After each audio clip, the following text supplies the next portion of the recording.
That was half of my college debt in a month from part-time streaming. That's a lot of money. Even now, that's a massive amount of money. So can you tell us what happened with the launch? Someone on the team knew, but also didn't think anyone would care. I feel like there's a side of Pokimane that's this sharky business person. There are two wolves in me. If something goes wrong with the brand, it's you. It's not the person who runs the company. This is fine. All press is good press. All press is good press. Has the internet gotten more male? As much as I think Kai and Speed are incredible,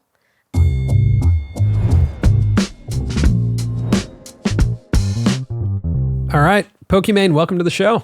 thanks for having me. Thanks for being here. Okay, I was waiting because, we had a pre-talk a little bit. Yeah. But I'm like, there's something that I need to say, but I need to say it on camera. Oh my God. Wow. For starters, honored to be here. Love the show. I feel like this is such a uniquely made podcast. Like what you guys do, not a lot of podcasts really do. Thank you. But what I really want to say is you guys have one of the most gorgeous podcast sets I've ever seen ever. wow. Thank you. Like when I watch the podcast, I'm like, everybody looks so beautiful. The lighting. And like as much as I'm here because I want to talk, I'm also like, what kind of lighting is it? I just want to put myself in that lighting. It's so good. You're just here for the clips. Well, afterwards, I really want to ask you guys all about what cameras you use, what Don't lenses, ask what us. lighting. Ask Jesse. I mean, I we will know. be asking we know, Jesse. But ask Jesse. Yeah. Well, I'm glad you came during this stage of our career because we've actually wanted to have you on the show for a long time. Oh Even my in God. a couple offices ago, a couple studios ago. Really? That the lighting was nothing like this. So it's good that it's happening now. Yeah. Now that I have a podcast, I'm having a lot of those thoughts too, where I'm kind of, it's the creative process where like this needs to change and that needs to change. But if I'm thinking too much about how things need to change, am I not just enjoying making the content? Because I swear every episode we come out with, I'm like, we could do this with the set. The lighting is off here. And So I'm like, there- you know what? We'll improve with time. It's funny you say that because I totally want to redo everything. Yeah. Really? And even though I like it, I'm like, I think it's time to just redo it. Okay, so it's not just a It's me not just you, problem. yeah. I actually think it's just creative mindset. There's a quote about filmmaking that says, a film is never done, just abandoned. Yeah, you're like, I guess it's good enough. Yeah. Puts it on a big screen. yeah, totally. All right. Well, like Colin said, we've wanted to have you on the show for like years and years and years I now. did not know it was years. I knew it years. was maybe months. And I guess this might be interesting to the audience. Like, I used to work with a publicist. I don't anymore. Maybe we could talk about that too. Interesting. But when it first came up, like, oh, Colin and Samir Yeah. are open having you guys on, I was like, let's freaking go. Because great. my favorite creators have been on. And Oh, obviously cool. I've watched their episodes. But I was like, I want to come on the podcast when I feel a little bit more stable in my life or career, if Sure. that makes sense. Yeah. I kind Totally. of felt like I was amidst so many transitions and I wanted to be able to come on and really talk to you guys from a more confident standpoint. Great. Have some exciting things to share. So I'm really glad we did it now. I love that. I have some notes on you that I wanted to run by Honestly, you. I have some notes on myself too. So let's hear it. Okay, so you're a college dropout. That's right. Technically. But Technically, you're a college Did I dropout. drop out if I took, is it a sabbatical? A year of Oh, like a hiatus or whatever? Oh, so you went back? No. Okay, I so just then I told them, you're hey, still I'm on the taking a sabbatical. year off. Right. Yes, and I didn't go back. You're on like almost a decade-long sabbatical.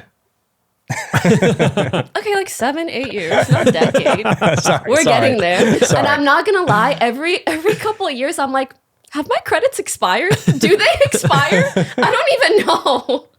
But yeah, after my second year of chemical engineering, I started making a bit more money from streaming. Yeah. We can get into the Yeah, specifics yeah. later. But yeah, I ended up taking a year off and never going back. So college dropout to one of the biggest names in streaming on the internet. Over 9.3 million followers on Twitch. You're one of the platform's most followed people. Yeah. Which is pretty amazing. Very, very proud. And then you have multiple YouTube channels, which I'd love to talk about. Multiple YouTube channels with over 7.7 million subscribers. But the thing that really, really intrigues me about you is the entrepreneurial side of you. You co-founded a management company. You also recently launched a snack brand, Myna. And I feel like every few months I see a headline about you being involved in some business. And the reason I've always wanted to sit down with you is because I think it's really interesting in our world where, especially the world of streaming, where you're so available. You're like putting yourself out there. You're very silly. You're kind of like charismatic and personable, but I feel like there's a side of Pokimane that's like this sharky business person that I just need to know that side of you of like, how do you think about business? How are you thinking about building your companies? There's this story about you that you made a PowerPoint for your parents to prove to them that you could drop out of college and pursue streaming full time. Okay, let me give you the tea. I want to know what was in that PowerPoint and how accurate is it to what happened? And how formal is it? Like, are you in a suit with your parents, like seated on the couch? Okay, so some important context. Yeah. I'm an immigrant, as are my parents. I was born in Morocco, and when me and my parents were 4, when I was 4 years old, we immigrated to Canada. And so anyone who is either a child of immigrants or an immigrant themselves, you kind of have 3 paths in life. You're going to be a doctor, an engineer, or like a teacher of some sort, or at least that's kind of what I felt were my options. And I was a very, very studious kid. And I was very excited, frankly, to like go to university, get good grades, land a good job, and hopefully be able to repay my parents for the sacrifices that they made, so that my brother and I could have a better life, right? So I ended up going into engineering, and 2 years in, sponsors started coming into the streaming space. So I actually started making like substantial amount of money from just, streaming and joking online. And I was like, how am I going to convince my immigrant parents that I should stop my engineering degree to play video games online in front of a webcam? So I did the one thing I thought might work. Money talks. So I created a PowerPoint with like my income projections from the 2 years that I did stream and potentially what might happen for my 1 year sabbatical. I was like, I don't think they're going to be okay with me fully dropping out. So let me pitch it as a 1 year break. And to be honest, I really thought it would just be a 1 year break. I figured I could just save up enough money to pay off all of my current loans and future loans to finish my degree. And then I'll just go back to school and not have that financial stressor on me. So, I show them the PowerPoint. I have a lengthy talk with them and they're like, okay, sweetie, I guess. Like, as much as they still have that traditional mindset, they are very supportive. So basically, when I first started streaming, maybe I would have a sponsor for like $200 a month. And, you would get donations here and there. Subscriptions would be like $5 a month. It was, I would say, equivalent to maybe a part-time job. And I was putting in similar hours, like part-time job hours. And then the specific year that I decided to go full-time, the reason that I decided to do that is because I had one particular month where I made $10,000. Whoa. And hitting that 5-figure digit and like looking at it, and that was half of my college debt gone in a month like this from part-time streaming while I was still, going to all my engineering courses, doing all of these things. And that was just because there were finally brands and advertisers that wanted to partner with streamers. So when I saw that, I was like, guys, like that price difference in like 2 years, just imagine how much I could save up in 1 year.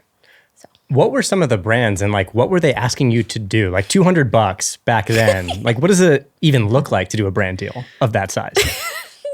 So in the streaming space, honestly, in terms of brand deals, what you do hasn't really changed much. So even though the prices have changed, basically you'll have an overlay on your stream. So when you're gaming, it's like your little camera, the game, and then you can have almost like a banner, let's say on top of your head, and it'll say like Coca-Cola, not who was sponsoring me, I wish. You were not doing a brand deal. $200 Coca-Cola brand deal. Imagine. Yeah. So you have overlays, and then below, I guess, the player on Twitch, there's also underlays. And you can also do sponsors for maybe like an hour or 2 hours where you're actively talking about a certain product. That's really what it entails. And I remember that $200 sponsor, it was a monthly one for some kind of headset company. And I would just wear their headsets all the time and have their banner below my stuff.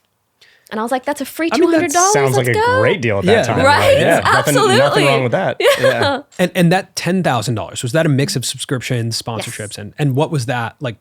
How were subscriptions going? Because I find that to be one of the most interesting parts of Twitch is subscriptions. I completely agree. Subscriptions are a very interesting part of being a streamer because they're a pretty like unique model for Yeah. making money. You think about subscriptions on YouTube and it's like completely different. It's just followers essentially. So that $10,000 I would say was likely mostly brand deals, but a substantial chunk was also donations, and then a little bit less was subscriptions.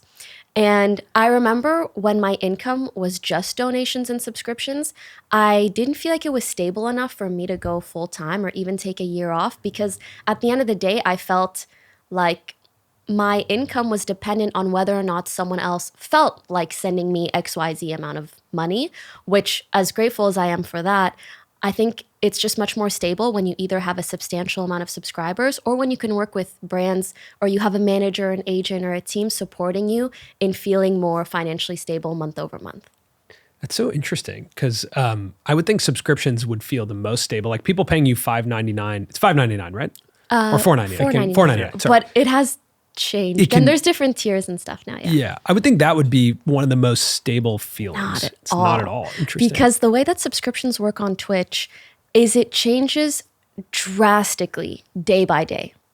So one day you might have 500 subscribers and the next day it'll drop to 400. Why? Because you had a really good day that same day last month where you got 100 subs. And then they ran out 30 days later. Exactly. Oh, wow. So because subscriptions on Twitch aren't really advertised in like a pack model, like you're not subscribing for a year, like certain applications or I'm not sure how Patreon functions, but I know a lot of subscriptions, Netflix, streaming series, whatever, a lot of them are just monthly reoccurring, but people very frequently check their Twitch subscriptions and either cancel or purchase new ones. So day by day, it could change by like even like 10, 20%. And that's kind of frightening to see. And if you take a week off, you do not want to look at your sub count after. Really?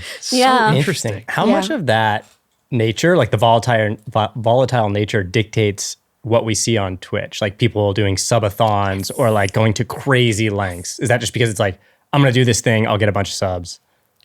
Obviously, I'll entertain. Yeah. But then I need to move on. I think it doesn't just dictate what you see on Twitch, it dictates the entire landscape. Live streaming is extremely competitive. It feels like this hamster wheel that you're just always running on and you can never ever stop because it changes so much day by day. The money can be really, really volatile. And I think that's one of the biggest reasons why over the many, many years that I've streamed, I've tried very hard to diversify because I just recognize that there can be very, very high highs and low lows. And it's hard to attach, frankly, like your happiness and well-being and even your financial stability to that fluctuation. Mm-hmm. Why were you good on camera when you started? Like, why were you okay with being on camera? Okay, I first started streaming because I had no one to play games with. Like, the people in my high school, streaming and gaming was not cool back then. Okay, so I felt like I was like Hannah Montana. I had a double life. In school, I was like this preppy student council, kind of like a little bit nerdy, like bookworm type vibe. Okay.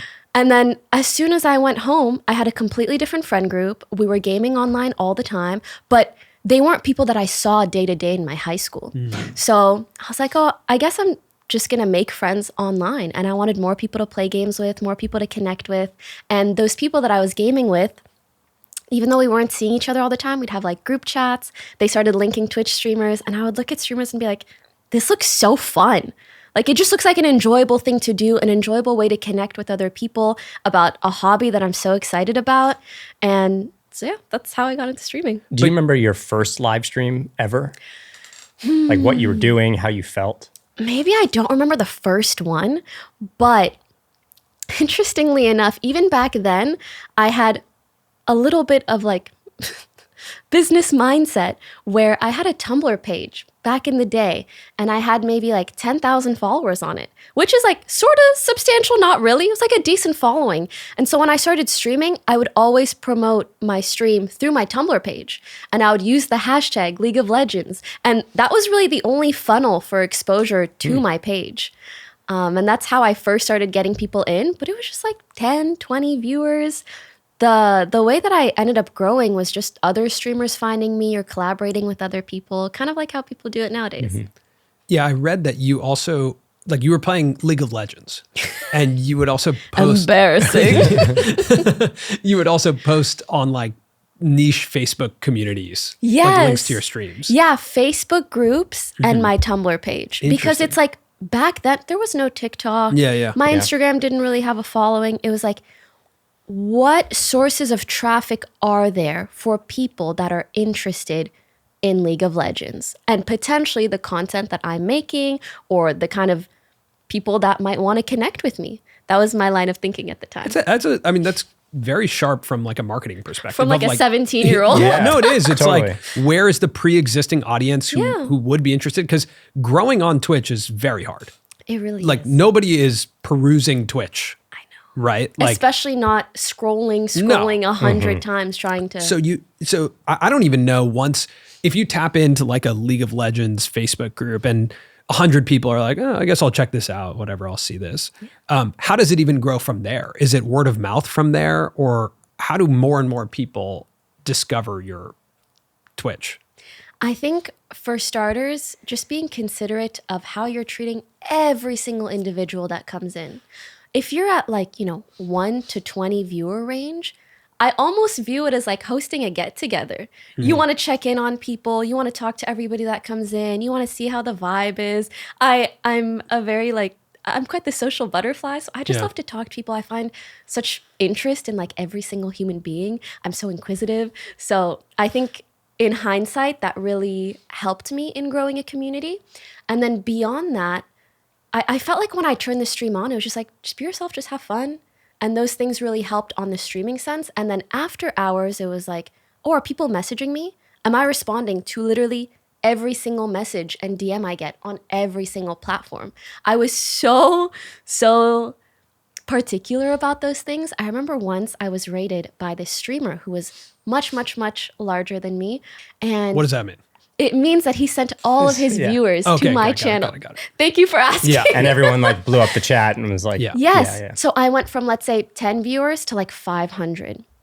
And I tried so hard to be basically like a good host to all the people watching. Interesting. And after that, I got like hundreds of DMs. And back then, Twitch had an internal messaging system. They don't anymore. But I remember that entire night I spent replying to every single message I got, because I understand from a viewer's perspective, there's a certain level of like stickiness that you want a content creator to have, or even a product to have. It's like, how good is it? And how good is it at making people want to come back? And part of that is just that simple interaction. So Wow. I hope that kind of answers. No, Yeah. it does answer it. I'm still curious about your comfort with streaming, because like for me I think I could do it now, essentially like go on and talk for 8 hours and entertain a digital community for that long. But thinking about myself at 17 years old, jumping into that, like I would have discomfort, and I'd probably be fearful that my high school friends would find it. Yeah. You know what I mean? Like I would be really concerned about people judging me. Okay. Especially when you're talking to a small group of people. That's when it's hard. If you go to high school or college and someone's like, you stream to 20 people at night. I totally get what you mean. Okay, let me answer kind of one at a time. Personally, I think my comfort with live streaming comes from the fact that one of my favorite things in the world is just to interact and engage with other human beings, whether that be on or off camera. Interesting. You put anyone in front of me or anyone in a chat, and I'm just like, la, la, la, la. So what about this? Where were you born? What did you do? Why do you feel that way? Like, I just love talking. And no, legit, you can shut me up. That's why I'm here. So I think that's one of the things that really, it lends to me being a quote unquote like good streamer, or a good person for that medium in particular. As for the, why weren't you nervous? What if people found your stream? Over the years, it's been fascinating to realize that, like, I don't know if I was just initially born with that part of my brain missing, or maybe my parents were just very loving growing up, but I didn't even consider, or pardon my French, give a fuck. Like, I was just like, oh, I'm just doing a fun thing online. Yeah. Whoever finds it, whatever.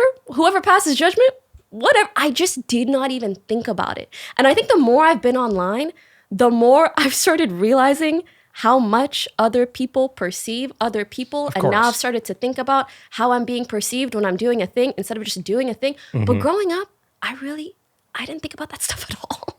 I was just focused on enjoying myself.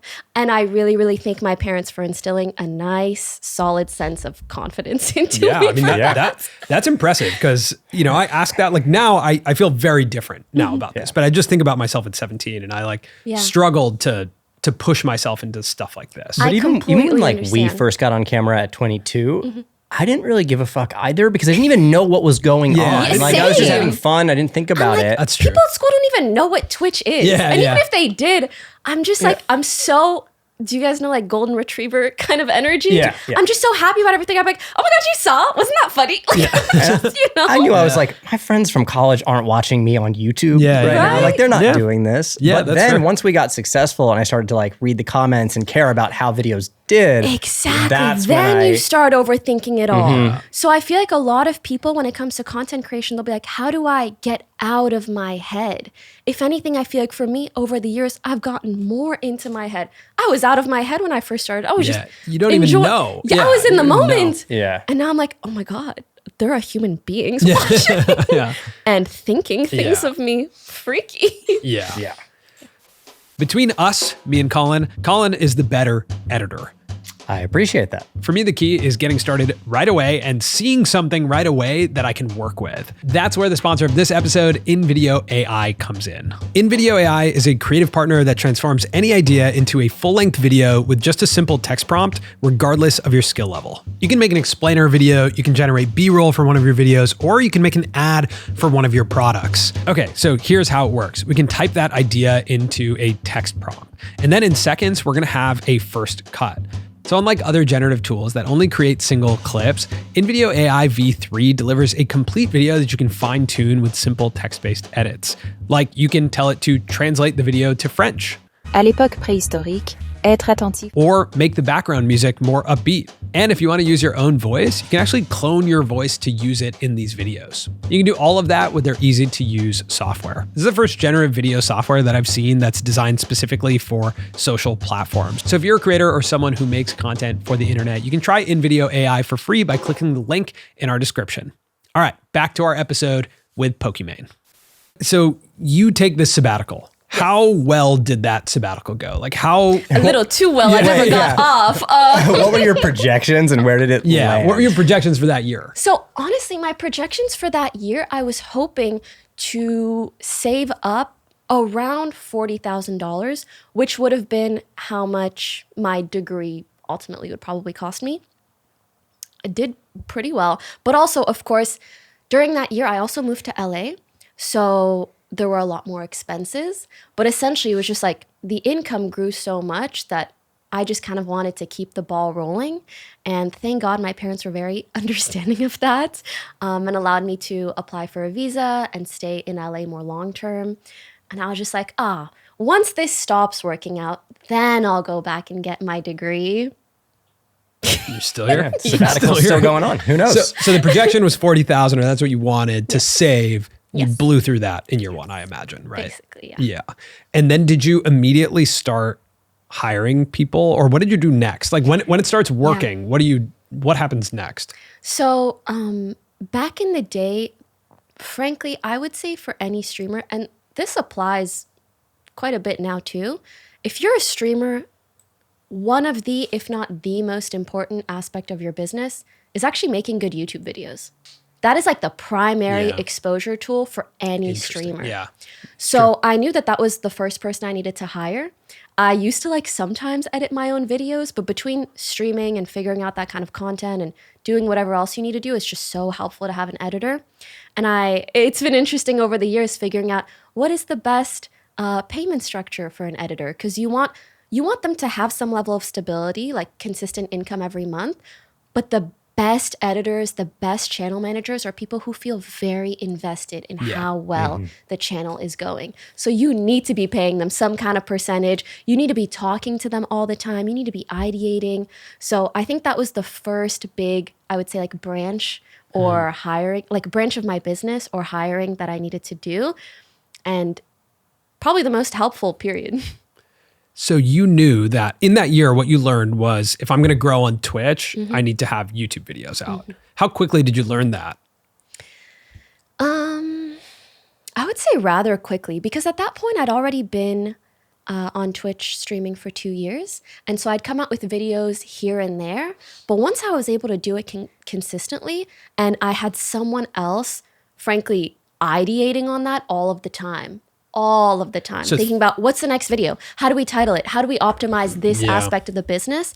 It made a massive difference. And were you thinking in the context of, I'm going to set up my stream so that it produces YouTube videos? A lot of people do that, and I think it's very, very, very smart. Yeah. I think for me, because at the time I was mainly interested in funneling people in who played the same game that I did and enjoyed similar games.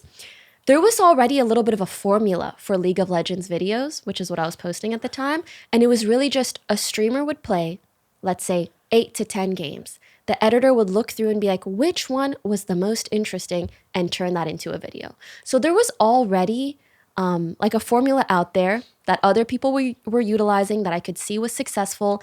And then frankly, my twist on it was just who I was. There were not many female streamers, especially any that were like consistently coming out with YouTube videos or trying to do different things in videos, or even have like more clickbaity titles, or collaborate with other streamers. And so I really, really lucked out that I got into the industry at an early time where I was in a way like a unicorn just for being myself.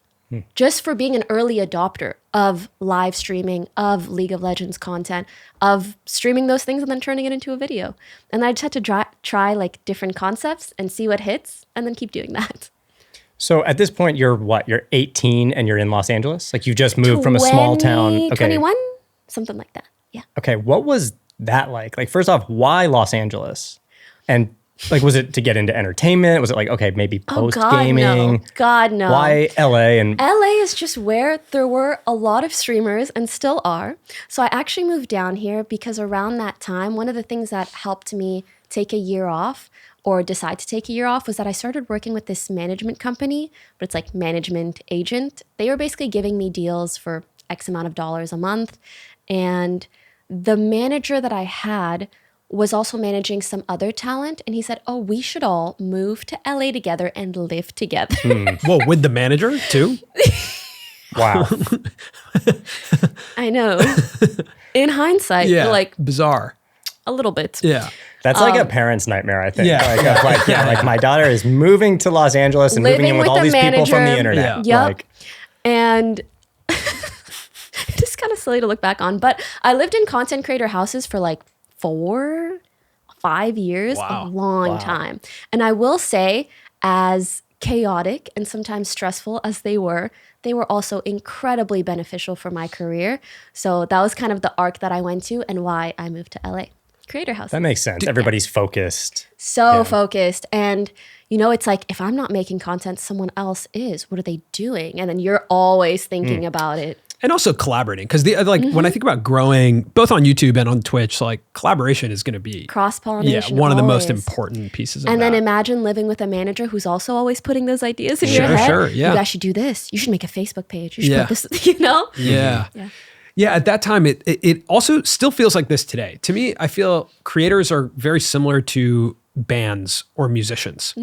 And so there was an era where managers, and I still think this happens today, where they're trying to put together almost like super groups or figure out collabs. But everyone that makes sense and are engaging to a viewer. Yeah. And everyone kind of operates in a different way, just like bands. Like some people write songs in certain ways. Some people write them by themselves. Someone's really good at drumming. Yeah, Someone totally. likes to sing.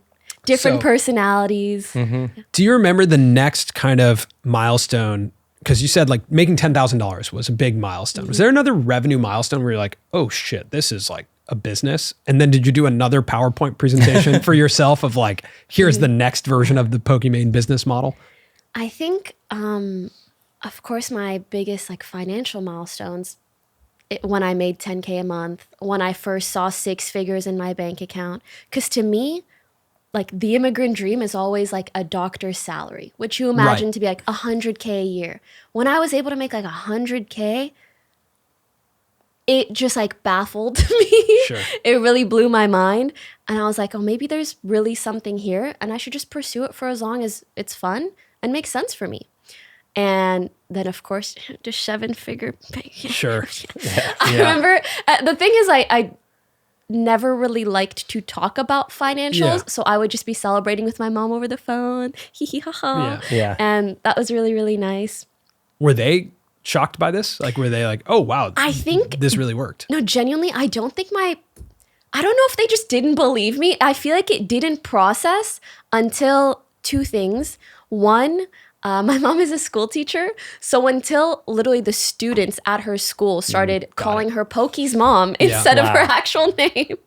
Once that started happening, she And was there's no like, coming back from that. No, Exactly. yeah, they have to graduate. Yeah. There's no, she's But if so, generations are watching you, then she's always going to be Pokey's mom. Yeah. that's kind of how it's been, which is crazy. And she's so cute. She uses it as leverage. She's like, I'll tell Pokey you said hi if you do your homework. Whoa. And I'm like, Wow. you use that leverage as going, much yeah. as you want. What's you the deserve age group? it. What's the age group there? Like 2nd grade, Second 3rd grade. Wow. Wow. In elementary school. Yeah. So, like at that time, because you were gaming focused back then, Yes. which feels like that evolved over time, A right? little bit. Like it evolved to you being, you could do a lot of just chatting streams where you're just talking about yourself, or vlogs where millions of people are interested in, your day to day without you gaming, right? So how has the audience evolved since then, and how would you describe your audience? So interestingly enough, I think it's 2 parts. There's an evolution within streaming of the audience. I would say the 2 biggest booms were, 1, Fortnite. Fortnite was the first game to take streaming and gaming to a much more mainstream level. And honestly, I owe Fortnite so much. That was kind of my big break in a way. And I think after Fortnite, it was Among Us. Those were probably the 2 most mainstream games.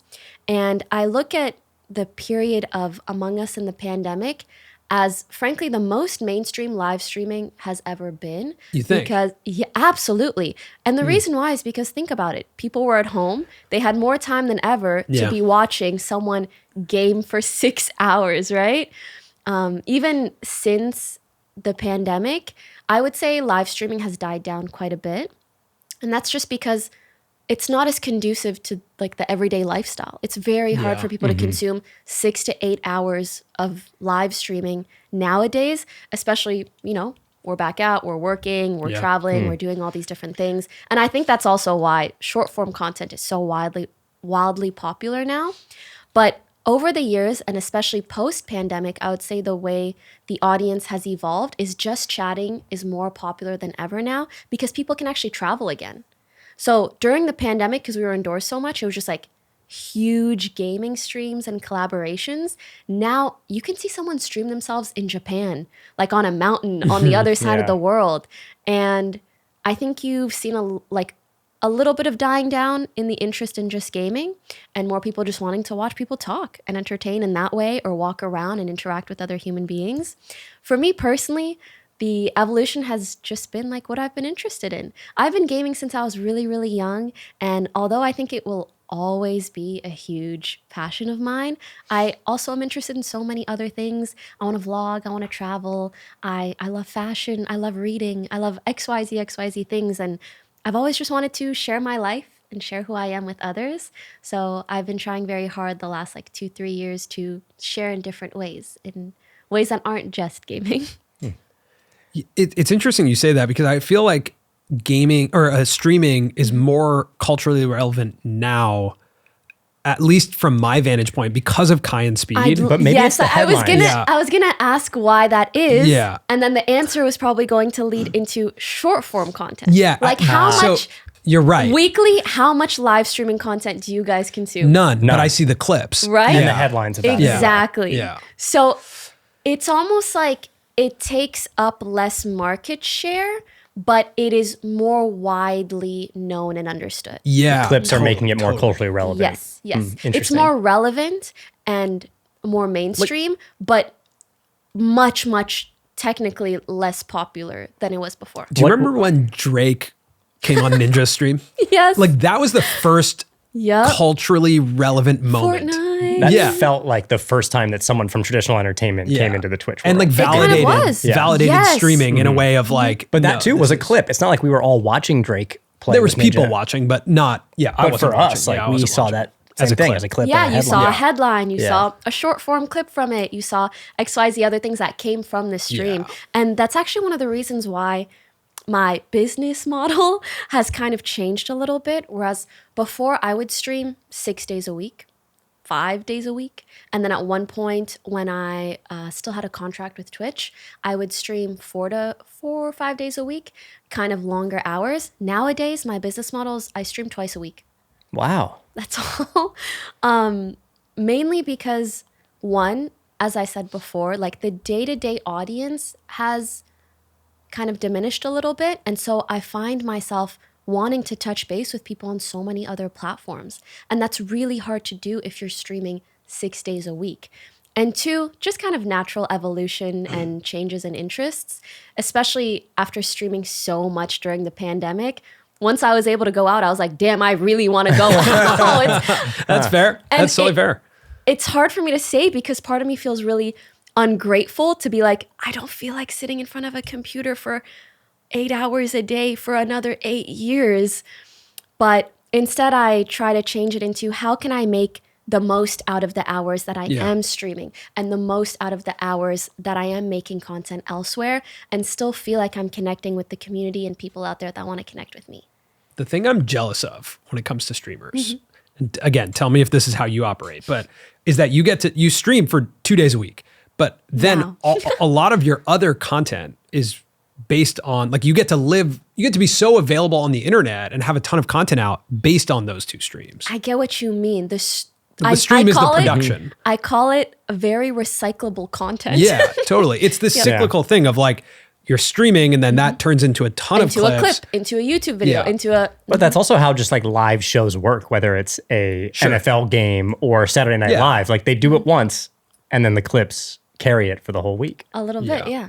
And I agree that is a huge benefit to live streaming. Yeah. But there's also so many Of cons. course. Yeah, And of course. as we were talking about right before, every time I come into a podcast, I'm like, literally ask me anything. Nothing is off the table. And if I don't like it, we'll just edit it out. That is something that is a privilege I do not have when it comes to streaming. And goddamn, are there many times throughout my career that I wish that I did. Yeah, let's talk about that because the two things I always see with you are like you're involved in a new business venture or you're involved in It's a some controversy. drama. Yeah, you're involved in some drama based on something you said or something you showed or it's something or the other. And I have to both own up to the moments in which I don't word things the best, which absolutely occur. And I also have to admit that sometimes, I mean, one, I'm very reactive. I love reacting to things. But also sometimes I'm just like, I'm a little bit easy clickbait content. The amount of headlines I see about me that are completely false is kooky beans. But it's just a part of the business that I've learned to accept. Do you look at that as like all press is good press from like a marketing perspective or do God, you I not? wish I was that narcissistic. No, genuinely, I have tried to like brainwash myself into being like, this is fine. All press is good press. All press is good press. But at the end of the day, just like the kind of person that I am, as I said, the thing that made me a good creator is I love to interact with people. So when I see people interacting with me negatively, some part of me that can still hurt. Of course. I've learned to brush a lot of it off of my shoulders, but I still have, a subconscious at the end of the day that I know is kind of also ingesting all the things that I'm reading. So I really have to moderate how much of that I take in. So you are streaming 2 days a week. You put out a lot of content across all the other platforms. What is the business of Pokimane right now? Like how would you break down the percentages of revenue across like brand deals, Twitch subs? Like, how does it all work? So I wish I could come to you guys with a more substantial breakdown. I would feel like I'd say the last 2 years I've been kind of transitioning from having streaming be 100% my bread and butter to like, let me dabble here and there. I'm still a little bit in the dabbling and solidifying and doing a lot of collabs nowadays. I would say brand deals are the large majority of my income. Whereas 2 years ago, the large majority of my income was my exclusivity contract with Twitch, and then brand deals, and then probably subscriptions, and donations have been the smallest part of my income for at least 4 or 5 years.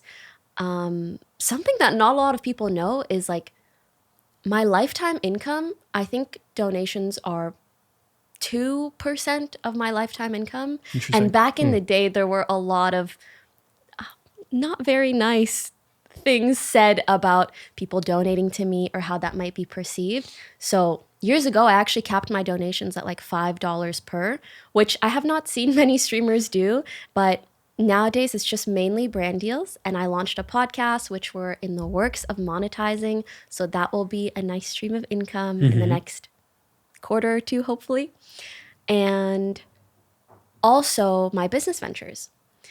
And that might not always be passive income, but for example, if I sell my equity, or if someday we do some sort of payouts for any of the business ventures that I'm in, that's a nice little chunk of income too.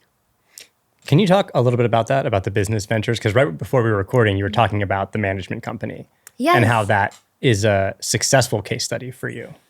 So interesting.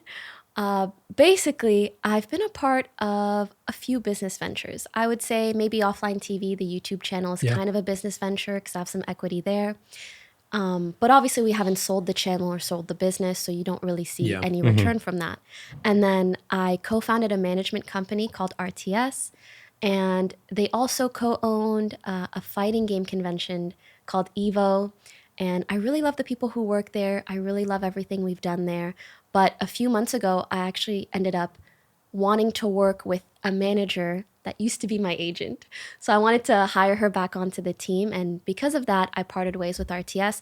And I was able to sell all of the, I guess, like sweat equity that I got from co-founding the company and all the work that I'd done with them and everything that was vested up until then. And to actually see a pretty substantial payout from something that you co-founded was mind-boggling to me, because you always hear people talk about that, but rarely does it ever come into fruition and work out positively. So I'm very, very proud of that. And then I also co-founded Who did you Myna, sell the shares to? Like just back to the company. Oh, back to the company. Oh, So cool. I was like, I felt it might be kind of disingenuous if I wanted to hire a manager to help me, frankly, like step out of the gaming space, whereas they manage a lot of people mainly within the gaming space. And once I started working with that manager, I was like, well, I figure it just kind of makes more sense if we part ways. And I was just able to sell my equity back to them. Why co-found a management company, even outside of like the potential return? Like, why do you think it was necessary? Because I would be concerned for us that if we started a management company, there's that risk of like, hey, you're a creator, I'm a creator, but I'm not being managed well and I'm going to talk about it. Ooh. And then you're like, oh no, I own part of this. Yes. It feels like a risk. I think that's been a huge learning lesson in general. The liability that comes along with co-founding anything when you're a public-facing figure. There's huge marketing bonuses because, you know, people know you, they want to know what you're doing or what you're involved in. But my God, are there massive liabilities, which we can really get into. For the management company in particular, the reason I wanted to co-found that, on one hand, there were other people in the industry that were equally excited about the idea of creating a management company that was specific to gaming creators.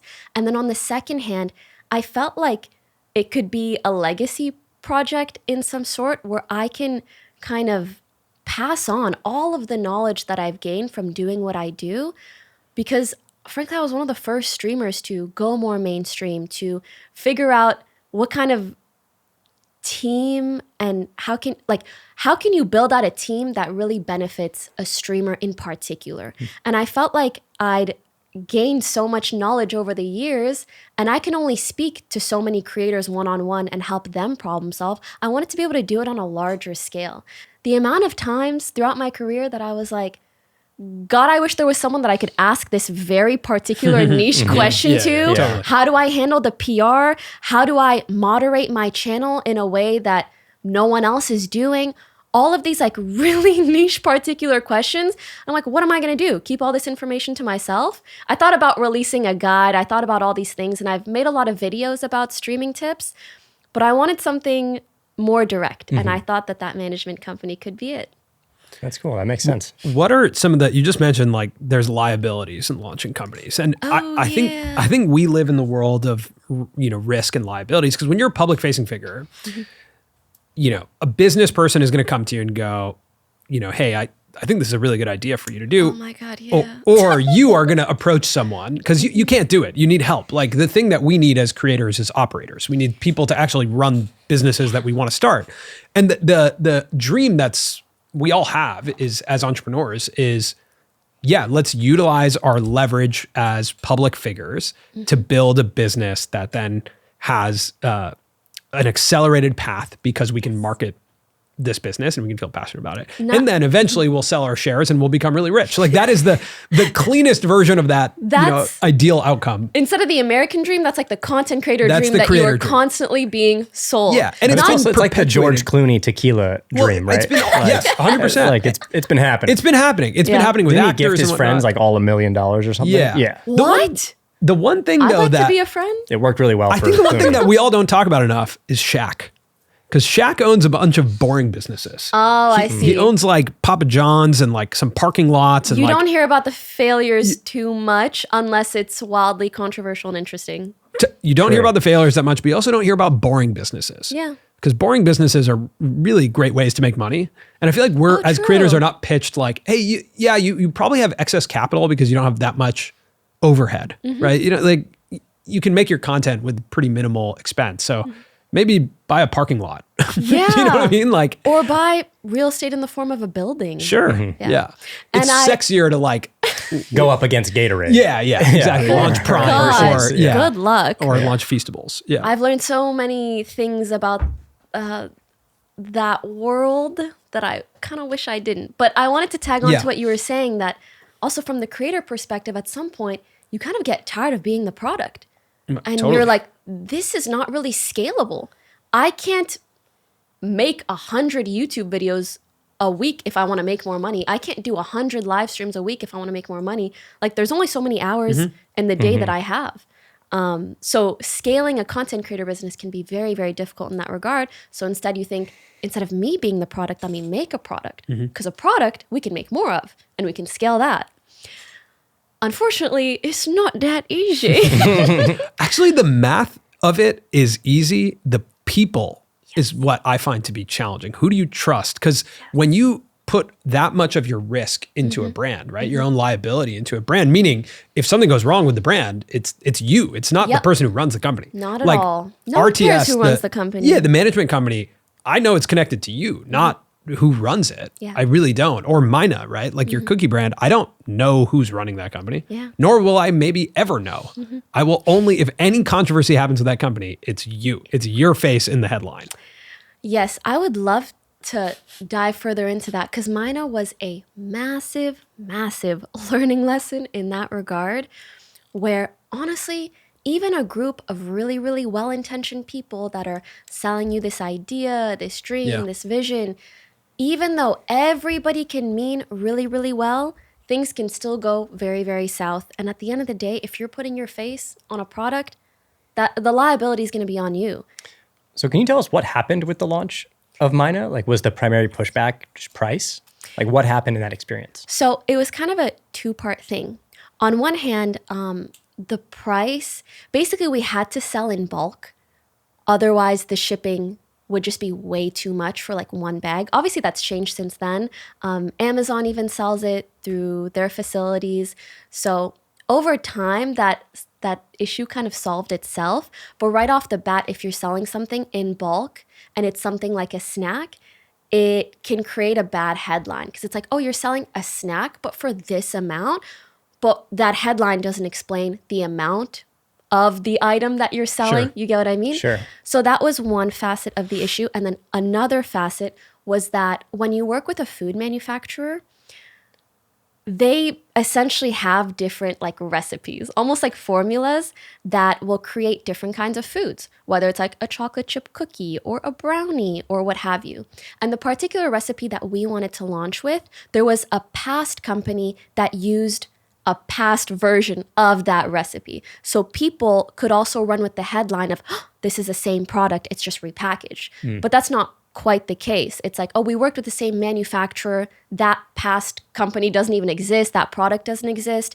It was like a trial run that they'd done. They didn't like that version. The company didn't want to pursue or continue using that recipe. So we took it, we made it better, and we sold our own version. I hope that kind of makes sense. Yeah, it does make sense. Yes, but from an optics perspective, sure. it's like, oh, you stole a past. Yeah, Pokimane stole this. Yes, and company's it's code. like drop shipping and an old product, blah, blah, blah. So unfortunately, from an optics perspective, not ideal.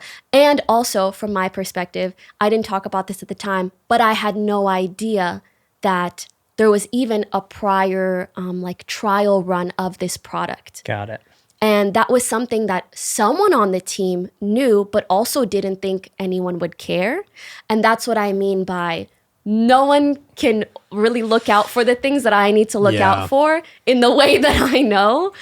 So those two things, and I must take responsibility as someone who is very reactive and makes a lot of jokes that maybe I should have sometimes. I made some comments that I probably shouldn't have. So that was going to be my next question. It's like, what's your emotional state when you're getting backlash online or feedback like that? There are two wolves in me. Sure. One is very sassy. Yeah. One is very kind and sad.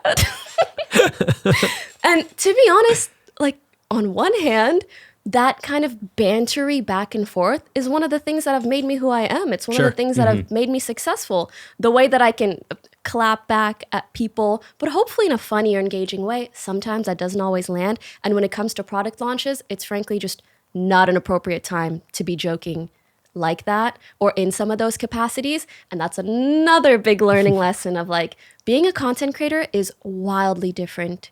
And it's just wildly different from being the face of a product or being like a brand ambassador in some way. And you have to behave very differently as well. How do you handle that mentally? Like with Myna cookies, right? Like the price is high, people are pushing back. Charlie from Moist Critical is making a video. Millions of people are watching it. How are you internalizing that discussion? Are you worried that like brands may pull out, or are you just like, I'll weather this storm, it'll be fine? You know, it's fascinating because in the moment, I mean, I'm only human. So when you see millions of like views or potentially people commenting on you in any capacity, very frightening. Yeah. Almost no matter what it's about. Yes, exactly. I think I've even had moments where in the past I would be really excited about something going viral or seeing a certain amount of views on something. And I think just because I've been in my fair share of drama or controversies, I've grown a bit of a apprehension to those things. Sometimes I'll see something do really well and it'll kind of freak me out and I'll just have to like look away. Whereas in the past it was like more viewers, more likes, the better. But now I am almost too cognizant of how much of a double-edged sword that is. I think the brands aspect is what is most interesting because I remember during that there was, a fair bit of negative PR, obviously, or what I thought would be negative PR. And I remember speaking to my agents and my managers at the time, and I was like, I can't help but feel really bad about myself or like feel insecure. How should I respond? What should I do? Like, I'm worried that I might be perceived negatively by brands. How is this going to affect my career? I had all of these concerns and doubts, obviously. And their feedback, they were just like, no, honestly, like behind the scenes, no one cares at all. If anything, people are more interested because you seem like more of an entrepreneur now. I said, huh? Wow. So I was shocked. And in that respect, I guess even some bad press is good press. But I still knew I still knew deep down, even though it can be reassuring, like, oh, maybe not everything is crumbling and this is the end of my career, it still doesn't change my mind enough to be like, oh, I should treat bad press as good press. I still, Totally. Yeah. I'm I with you still on can't that. quite do that. I think there's some creators who actively look for the negative press Yeah, God as bless a strategy. 'em. Yeah, I could not do that. I Yeah. think the amount of times that I wanted to couldn't ask live you like about that what at you all. just said of like, oh God, my career's over. How often do you have that thought?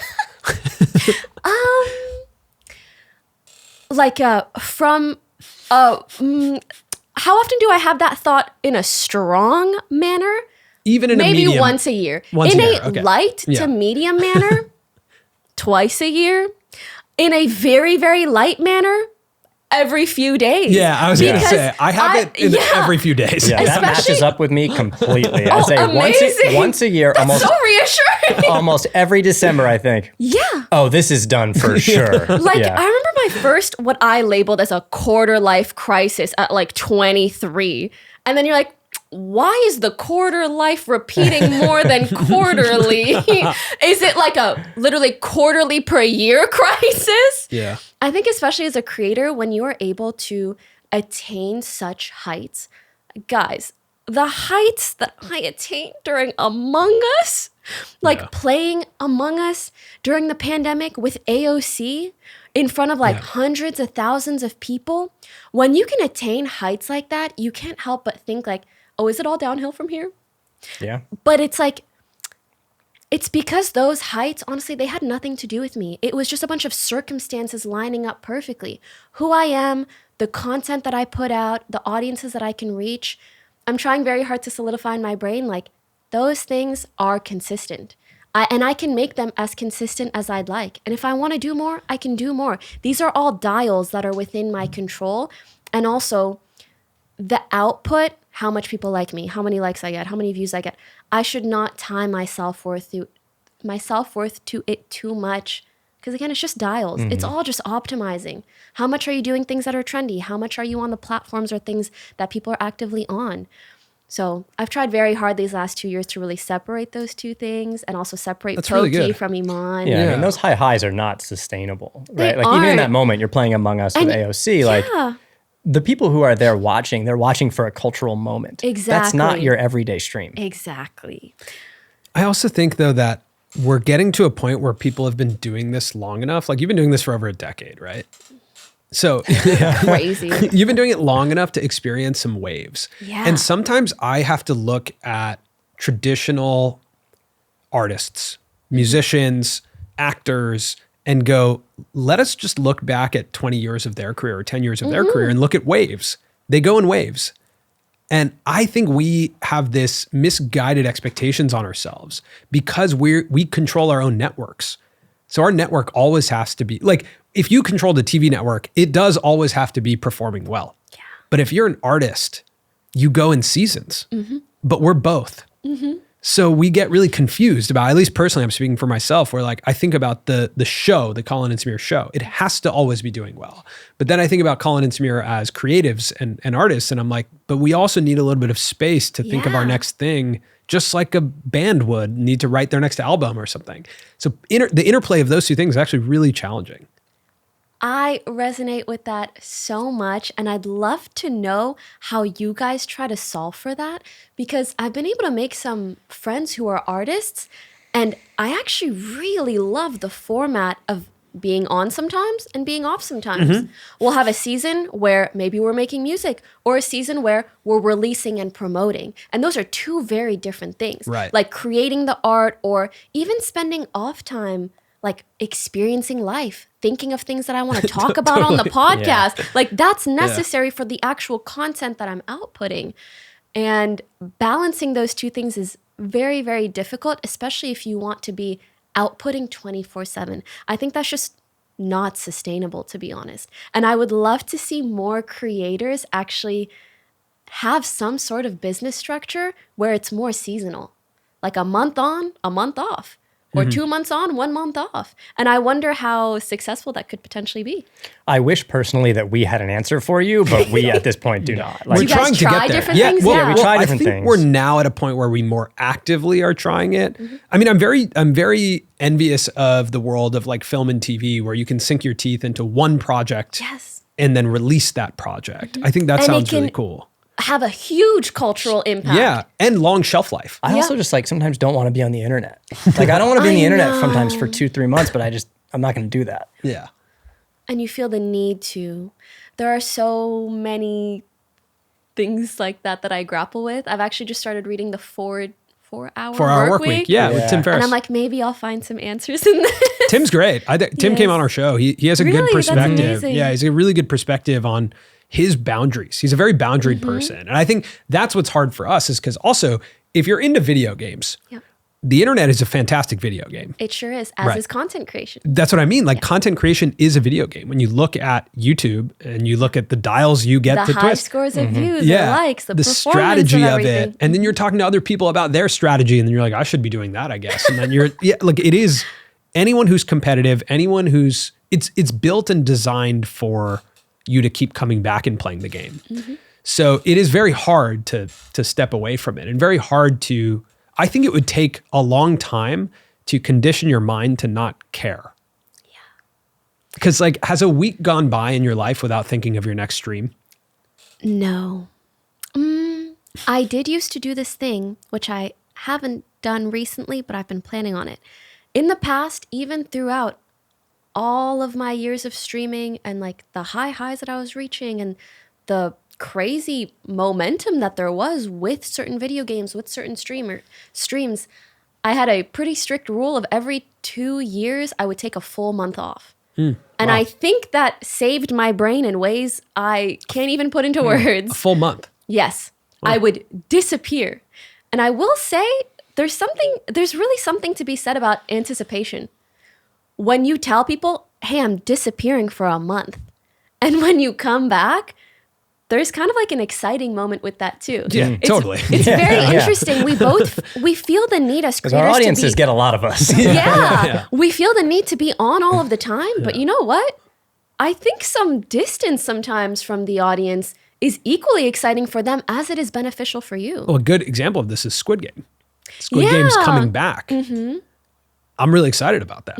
I didn't forget about it. Severance Same. was gone Severance, forever. like we're talking about years between these things. Yep. You're talking about 1 month. Like, I know. And even then, it has been very hard for me to take another month off. yeah. And I haven't done that these last 2 years because I've been streaming less. And because it's been so hard to justify in my mind, like, oh, well, I just do it like twice a week now. So like, can I justify disappearing off the internet for a month? But it's like at the end of the day, I want to be the kind of person who doesn't even feel the need to justify. If I know something is either beneficial for me, my mental health, or even my creative process, just fucking do it. Yeah, but the comparison there I is know. what gets I mean, hard. financially, Yeah. like we could take 2 months off. We could stop for 2 months, but it's the fear of like, what's on the other side of that? Yeah. What happens? I think though, for me, what I would love to do is depressurize this show from being the revenue center of the company. Because then all of a sudden, like I'd love to work on films or work on producing other projects that generate the majority of the revenue so that this show can be a little bit more fluid. And I think that is something I'm curious for you is like, what do you want? How do you want to make money? Because going to 2 days a week and making the majority of money on brand deals. And I guess that's a part of this is that when you're doing the majority of your revenue on brand deals, then uploading and viewership does matter. That is the indicator of if people will continue spending with you. So how do you want to make money? Is it different from how you're making now? That's actually a great question because it's something that has changed a lot over the years. When I first started streaming, it was like, I want to see 100K in my bank account. And when I do, like, girl, I've made it. And then as the expenses grow, the income needs to grow too. You need to work harder to keep up with the expenses, to keep up with the business. All of a sudden, sometimes you start realizing I'm working kind of just to pay off the expenses that I also chose to have. It gets to be a little bit of a confusing and you're cycle. Like, and I'm I'm not making that much more money. Yeah. But the company's now making way more money. Yeah, yes. it's a bizarre moment. So I also, something that maybe is more particular to me, I am mainly excited by like chasing new things. I think that's also why I really enjoy just streaming like twice a week now. I can try to do 2 more exciting or banger streams, but I hate feeling like I'm doing the same thing that I was doing in the past. And I think alongside that, in the past, it was very exciting to chase financial goals, whatever they might be, whether for the business or for myself. But I think that's like 2-3 years ago, I realized, and it feels, I'm sorry to say, it feels like, it feels bad to say, but chasing money is not very exciting for me. Like, it feels very privileged to be able to say that. But also, once you've worked hard enough in your career, you get to a point where you're like, am I just going to chase the next step for a number or a financial reason? But for me, it's like I'm much more excited by something that's maybe creatively exciting or experiencing something new. And so the way that I'm trying to restructure my business next year is not how much more money can I make? How much more can I save? It's how do I pay off the expenses that I want to have? What expenses do I want to have? And by that, I mean, I want to have an assistant. She makes my life a million times easier. That's an expense I want. I want a manager. They make my life a lot easier. I want to pay maybe like a rent for this specific place because I feel secure in this place. The expenses that I specifically want to work for, how do I pay that off? And then how beyond that do I not focus on maximizing revenue? How do I maximize either enjoyment of my day-to-day or chasing things that are exciting for me? I think that's how I'm trying to step into the next thing. Because I think for years I chased views, or I chased a financial goal, or I chased a career goal. But now it's like I want to chase more of a life goal.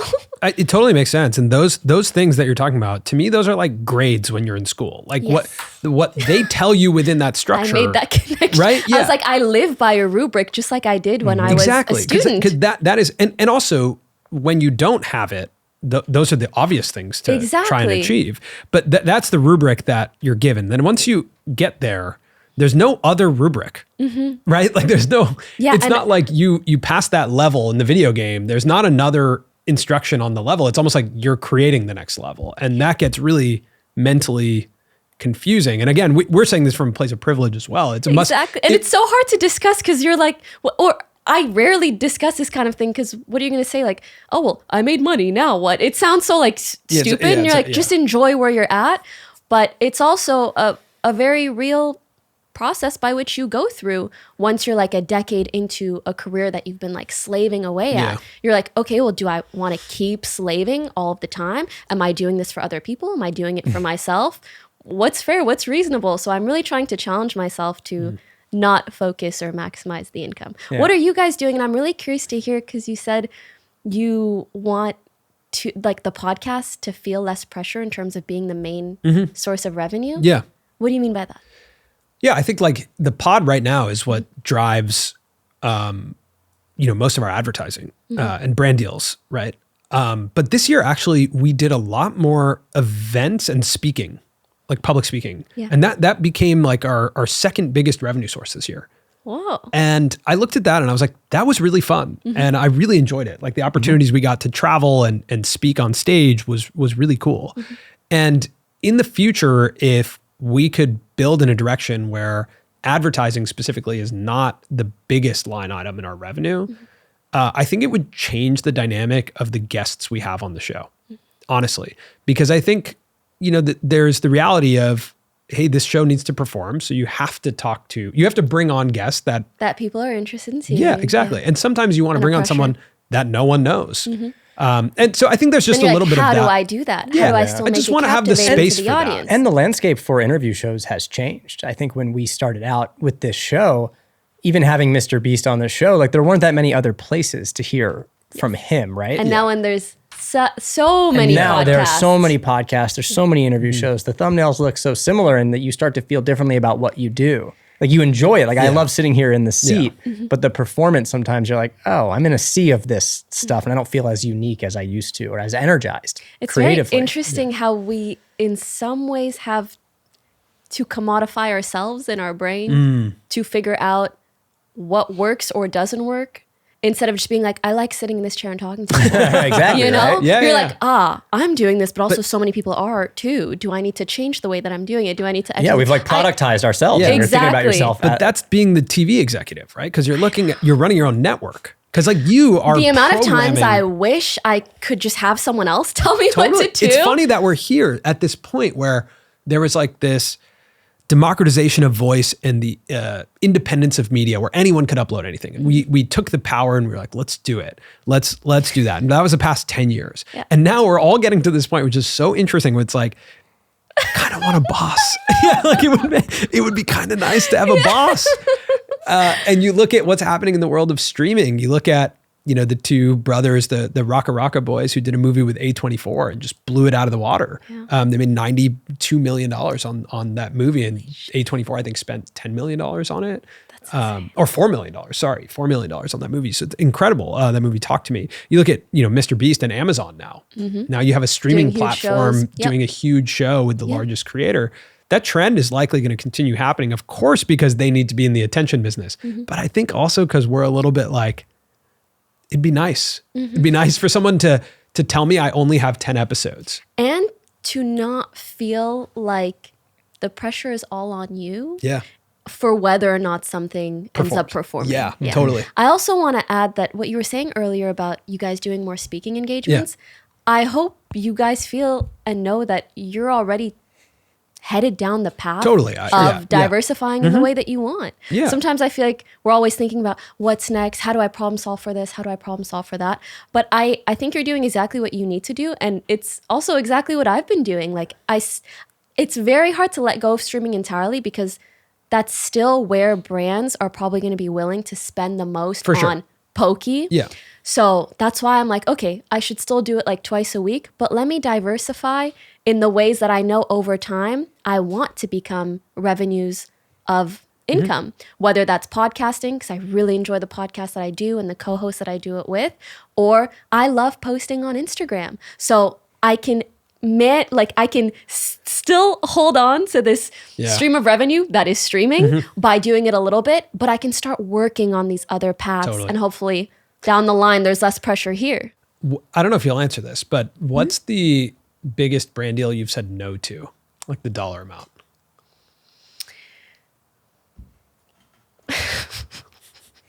Okay, I'll give some examples that just that are very top of mind. I think one, not the biggest, but a little bit notable. This monitor company wanted to give me like $50,000 to promote their monitor. Never tried it before, so I said, "Hey, like, can I test it out?" They refused to. And this was years ago when like I could really the 50K. I mean, that's a lot of money. That is a that's a massive salary. Even now, that's a massive amount of money. Yeah, I still do know. But I still need to try the product first. And for a good me, boundary. that's just something I can't do. Yeah. If I can't try it first, I can't do it. And also, it just makes no sense. How are you willing to pay me that much and you can even send me the product? So yeah, that's always been a boundary of mine. There's been like a $500,000 deal for just certain things that maybe I don't agree with. There have been some. Is that like online gambling, stuff like that? Whether Or- it's online gambling, websites that are maybe not so safe for work. Whoa. But those are even like 6-7 figure deals, just things that I don't agree with. And the thing is, it is such a goddamn privilege to be able to say no, Yeah, of course. you know, and to know even if I say no to this now, I can still make a living and I can still be okay.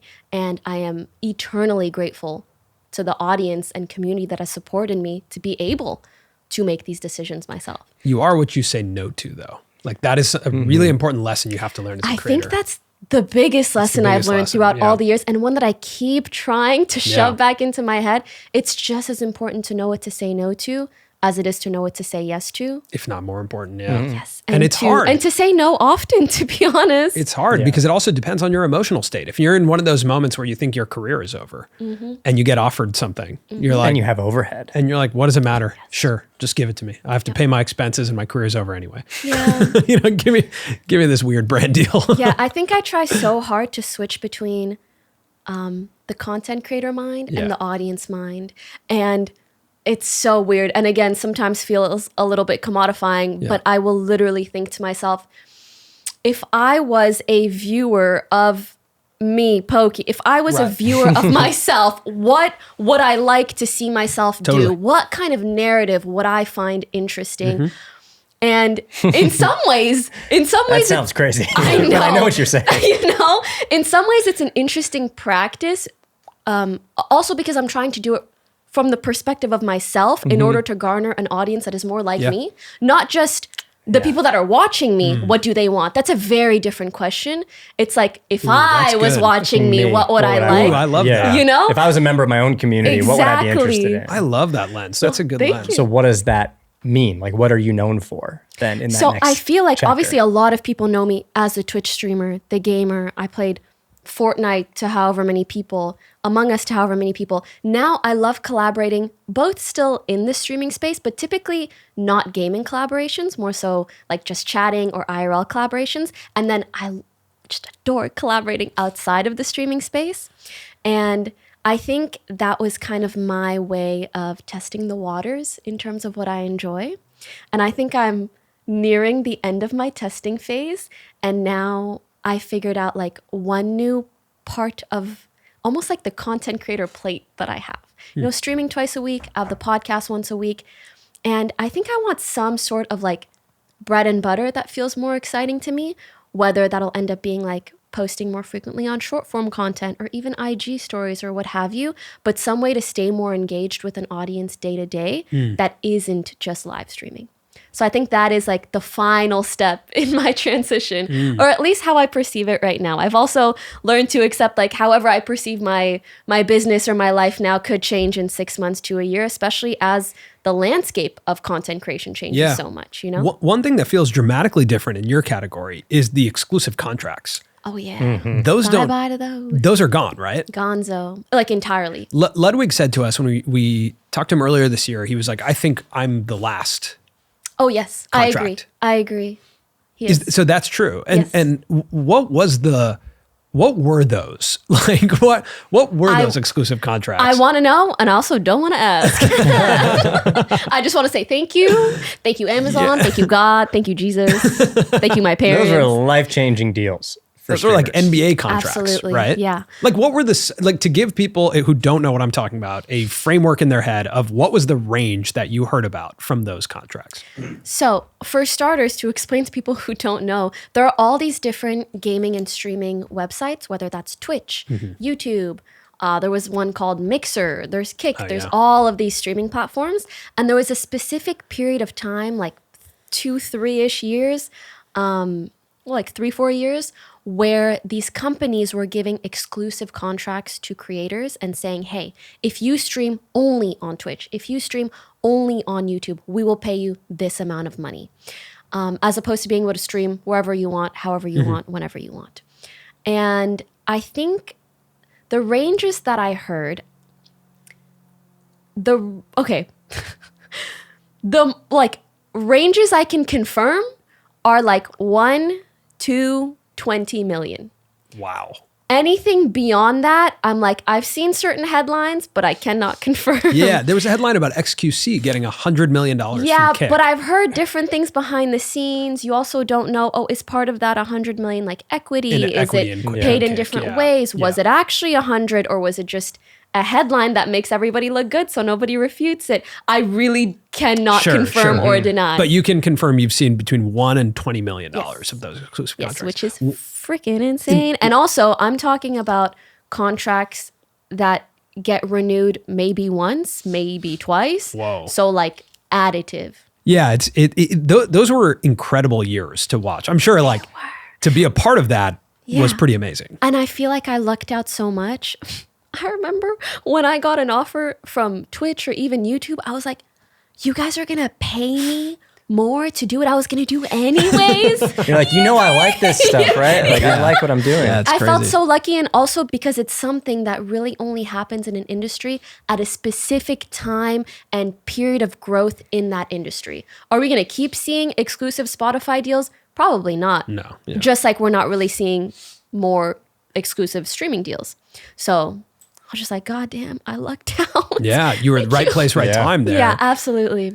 Was that one of the moments, like getting one of those Twitch deals where your mom knew it was real? Because I want to loop back to that. You said there were two things. The first was that her people call her like Pokey's Yes. mom. Yeah. And then you were going to get to the second one.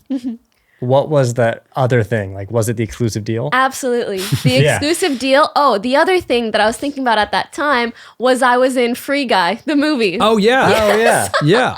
So when she's like, oh my God, you were in a movie with That's like crazy. Ryan Reynolds. Like, my daughter has made it. Yeah, I mean, that's crazy. Yes, Yeah. exactly. That is crazy. so That's crazy. cute. So cute. God bless her. Love her. I mean, that is life-changing money, right? To do one of those deals. Very So much those don't exist today, but streamers do feel like, again, back to Kai Cenat and I Show Speed. I have to apologize. I keep shaking your mic, by the way. No, I just- that's fine. okay. I You're fidget fine. so much. You're all good.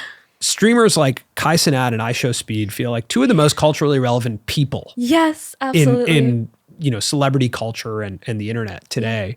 So they aren't gonna get exclusive deals. No, but I will tell you, they're making way more than we were at the time. How are they doing that? As they should. Yeah. Like, I think just frankly, the massive audience that they are able to reach, like they're able to maintain these massive audiences and also convert that into subscriptions, whether that's through subathons or other forms and advertisements. I think the sponsorships for these massive streamers nowadays are unlike anything we've ever seen before. And some of them beat the exclusivity contracts Whoa. that we used to get. It's just a different landscape, and it's difficult to explain because in a way it's died down in terms of numbers, but if you're at the top, like the top 1 to 10 streamers, you're making way more than the streamers did back in the day. Interesting. You know, so it's yeah, I like- guess like Kai did that big McDonald's. I mean, yeah, deal. we're talking you'd about have brands to like imagine. McDonald's Yeah. and Nike. Yeah. It's a different ballpark. It's a different caliber. It But really, again, really like is. the you guys all like during that time, I think that like paved the path for the legitimacy A little bit, right? which I'm very proud of. Streamers. Because Yeah, and to have been a part of it during that. yeah. I'd love to share some perspective, a little bit unrelated, but a little Yeah. bit related. As much as I think Kai and Speed are incredible and what they do is incredible, also when I think of them, I think of how much the audience has changed over the years as well. They're both two like young dudes who do kind of like crazy, wild things. And just from a data and analytics perspective, I find it really interesting to see who are the top streamers, their similarities, their differences, especially in terms of audiences. And unfortunately, there aren't that many like huge female streamers, at least not on their level, which I think reflects like nowadays the audience has in a way gone more to being a lot of like younger dudes, which is amazing. But I remember during the pandemic, I felt a much larger female presence, both in the audience and in regards to the streamers that we were seeing growing and becoming more popular. So that's just an interesting thing that I've noticed as a creator and both a consumer of the Twitch streaming landscape. Who you see at the top, a lot of the time can also like reflect the viewers. I have wondered that, and I don't know like where you get this data actually, but even looking at the US election, right? And like the podcast strategies Yeah. and thinking about how the audiences were heavily male and just wondering, and I don't know the answer, but like, has the internet gotten more male? Oh my over God, it's time? very hard for me to say about the entire internet, but I can very much tell you that the streaming landscape, let's say 7 years ago, very male dominated. It was the most even or as close to as you might get during the pandemic. And since then, it's gone back to being more male dominated. How does that impact your experience as a creator? I think back in the day, I didn't really think much about that kind of thing because I was just having fun gaming and I was experiencing this new platform, this new type of content, and really all I wanted to do was game. But now I feel so lucky that I have all these different channels and in a way, all these different mediums by which I can reach an audience. And now that like a fair amount of people online know who I am, I also have this choice of what audiences do I want to reach. And I will say, in terms of audience, obviously my favorite era was that of Among Us, because I felt like there were just so many more like-minded folks that I knew were watching me. And I feel like that's why I really enjoy different mediums now, because I know I can reach people that maybe aren't as involved in streaming as they maybe Meaning once like were. podcasting or TikTok or yes. vlogs. Yeah. Absolutely. It's probably from the era of content I came from, but like I would prefer, if I was to choose one type of content of yours to watch, it's vlogs. Yeah. Like I like your vlogs. I I think really, they're cool. I want to do more of them actually. Yeah. And I like the like POV vibe. Yeah. Like I don't remember what it's titled, but it's kind of like this it was wide literally angle shot. POV, your Pokimane. Pokimane. Yeah. And I remember, I think I was so thoughtful about how I wanted to make that video or whether I wanted to kind of go into a new era of being more open online. And that's still something that I've been thinking about a lot as of late.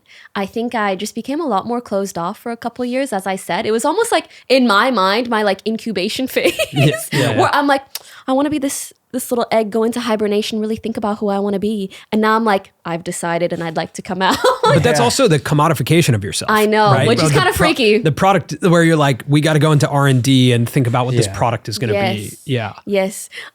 So when I was like, oh, POV Pokemon, I'm like, how can I show people the differences between who I maybe was and who I am now? And I really want to continue to do that, especially in vlog format. I'm just unsure if I want it to be on YouTube or elsewhere. Where else would it be? Yeah. Short form. Oh, like on TikTok. Instagram, yeah. TikTok. I mean, right now, without question, the highest margin content product I've seen is short form content, meaning brands will pay a very high fee for something that is relatively easy to execute for us. Yeah. But like creatively, you have to think of the right thing to make. But if you solve a format, then it is the most, like the highest margin because it goes across every platform.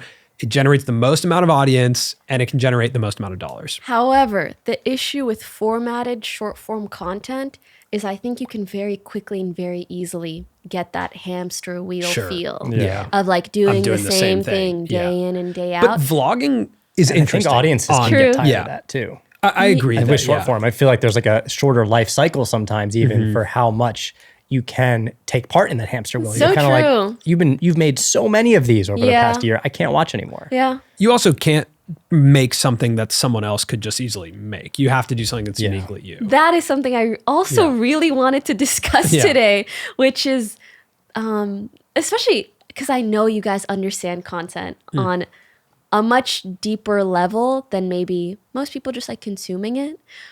And I've shared this sentiment with a few other creators, and it's been interesting to see who resonates or who doesn't. But something I've been contemplating a lot is I recall one of the things that gave me a lot of motivation and drive when I was making a lot of streaming content was this feeling of no one else is doing what I'm doing and no one else has done this before, which I've kind of mentioned before. And something that makes me less motivated about streaming nowadays is like there's so many people doing Totally. everything all the time. Yeah. And I feel that majorly. Yeah. Right now. right, Yeah. I can imagine also in the podcasting space, right?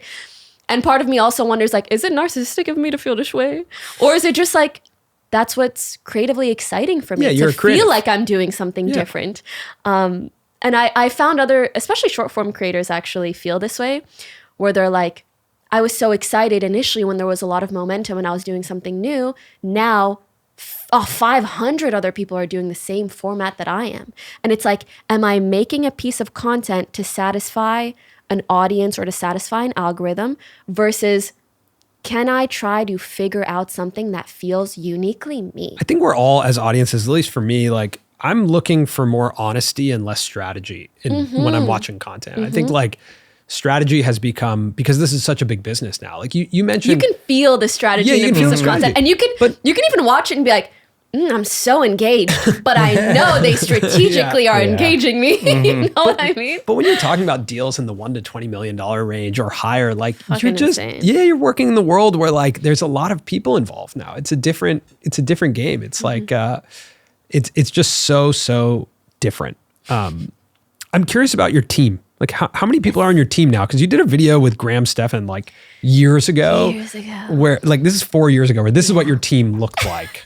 I'll show you this. Oh, exciting. This is what the team looked like back then. How different it is. Oh my God, it feels like a quarterly review. Yeah. What does the team look like now? Okay, so there's me, a business manager.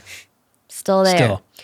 General manager. Now I only have one manager, which I love. Okay. Having two So got to be very stressful because then it's like, who do you expect what from? All of a sudden, I'm managing my managers. Sure. It's a whole ordeal. So did they split the percentage of what would be for one manager, or was that like? Actually, when it comes to managers, I kind of like having them on salary as opposed to percentage. Yeah. And if I'm going to put you on percentage, it's for a specific purpose. Or salary plus bonus, Yeah. I much prefer. Yeah. Agents, like that's just standard That's just how it percentage. works. Yeah, Yeah. makes sense. But I also feel like it's kind of less pressure on the manager. Like they feel less pressure when they have a satisfying salary and a potential bonus. And I put less pressure on my manager Sure. when I don't expect them to provide me a level of benefit that is equivalent to 5 or 10% of my business. Totally. Yeah. I'm a decade into this. I don't know. Do you guys dislike when people swear? No, please. Fine. I'm a decade into this shit. What, like, how are you going to justify to me 5 to 10% of my business? That's a lot. Yeah. So it's just much You got to easier be do doing salary. something You gotta be so doing a significant lot. Yes. to, yeah. Yeah. And if you're an agent and you are directly involved with how much of the money I'm getting, I can justify that. But otherwise, it's very hard. But I also just one quick thing on this. I also think that as creators, this landscape has changed dramatically where it used to be like, I'll sign you if you're an actor and I will go fight for you to get deals. But as creators, Yeah, now the it's like- deals it's come the to us. inbound. Yeah, it's Coming, just yeah. basically who manages my email inbox and really good agents. And Yes. I think we have a really good agent. They go out and get new deals that you couldn't source yourself. Exactly. They do that. But I think in our industry, the standard has become, I sign you, forward me some emails. Yeah. And Which that is not 10% I agree. or I agree. 15% or 20%, which is some. Especially what, not 20. Yeah. But it also depends what stage of your career you're at. Are they part of an agency or management that can Sure. connect you to other deals that aren't inbound? You know, so every time someone asks me an agent or manager related question, I always tell them, you need to go with someone that you really trust. Yeah. It's not just about having a manager. And to be honest, it sucks to say, but sometimes like you have to be optimizing how well they're doing their job too. Totally, yeah. Yeah. You go from being a content creator to being a boss in a lot of ways. Yeah, quickly. Very, it happens very quickly. Yeah. Very quickly. Sorry, I'll finish Yeah. this really quick. I used to have no more general manager, mainly just a business manager now. I do have a talent agent, but to be fair, even that has become a team. Like it's not just one agent. Yes. Yeah. You're with, It's like you're with UTA 6. still, right? I actually swapped you're to not? WME now. Oh, yeah, wow. which was Interesting. very, very big decision, and I'm happy to get into that after this. Okay. Yeah. It was not an easy one to make. I do have, instead of calling it an investment advisor, I would just say like a wealth manager. Someone that I trust with my money. I trust them to grow it 8 to even like 20% a year. If you're beating inflation, I'm happy, but hopefully it's a lot more than that. And just generally who is keeping an eye on my financials in a more in-depth manner than I can. So still got that. I have now 2 assistants. I have one like primary assistant who probably knows more about me than I do. Shout out to Kim. God bless her. She even like forwards me every single detail, even for something like this. Yeah. Sure. And she's so cute. She's like checking on me every step of the way. She's like, car service will be there in 30 minutes. Are you in? Like, is everything okay? Are you on your way? Amazing. It's really, really nice to have like a right-hand person Yeah. like that, especially alongside someone who's in a way a bit more senior, which is my manager, someone who can help oversee like big brand decisions. Yeah. And then someone who's like, are you in the car? Are you on the way? Right, Yeah. right. So those two are just like Yeah. dream team. I used to have a YouTube channel manager, but now that I'm not uploading as consistently, and as I was kind of deciding, what do I even want to upload? What do I want to do? Do I want to upload once a year? Do I want to upload once a month? Yeah. I've really allowed that to just be me, which is nice. I have a YouTube editor, a short form editor. I just have editors that I pay on kind of a per need basis. Got it. Whereas before, it was a much more kind of like routine monthly system. Now I'm like, oh, there are contacts that I trust to get a certain job done, and I'll tap them when I need them. I love that. Yeah. So surprisingly, still pretty similar. Pretty similar. But I have, I guess it doesn't show here, lawyers, and one big part of my business, and unfortunately, one of the biggest expenses is an online security team. And something that I've never talked about before, because you don't really want to be like, I have an online security team online. But just in general, over the last 2 years, I've had to get in touch with, honestly, not even one, but like numerous companies, numerous teams who can just get different things done in order to help protect me online, whether that's against doxing or deep fakes or people misusing my name or likeness or copyright or what have you. And that's like a 5-figure plus monthly expense. Whoa. Wow. Wow. I mean, but yeah, I mean, it's unfortunate. So that just got to an overwhelming point where you knew, like, I need. Not just an overwhelming point, but to be honest, there are just new problems now that didn't exist. God, 5 years ago, they're I gonna didn't have keep a coming problem with like people misusing me in AI or like even using my voice Yeah. in AI in ways that I didn't consent to, or commercial uses or what have you. And now I need to pay people to take something down in order to not hurt my own brand. It's unfortunate, but it is what it is. Yeah. I mean, I can't imagine how violating and disarming it feels, you know, with some of the content that you have to face. Not just that, to be honest, the thing that pisses me off the most is it's like, I don't know, you put yourself online for so many years, all this time, and then you just wind up having all of these issues that you then need to pay for. And also sometimes thinking about, I imagine sometimes a discrepancy between how much I need to pay in order to feel safe online versus how much a male counterpart might need to pay, or whether they're even paying, or whether they even care. Like, I literally have people that I have to pay monthly to essentially scour and see whether my address is online anywhere and then take it down. Like those kinds of things. And I'm like, well, I wish that wasn't the case. Yeah. Yeah. Yeah. I mean, I can't imagine because we don't have that experience. Lucky you enjoy we've it. we've had some experiences of like deep faking our voice and actually changing our lips. With our podcast Gambling with scams. Mr. Beast. It was me, Colin, and Mr. Beast, Oh. and they changed our lips and used our voice, and it was pretty compelling. It got uploaded to Facebook, and it was like us talking about his new casino, his new online casino, and my how God. easy it was to make money, and like See, Mr. Beast is someone that I imagine actually probably also has that Oh expense. my God. I would imagine it Which does. is definitely insane. has that expense. Yeah. Yeah, for sure. And then, well, okay.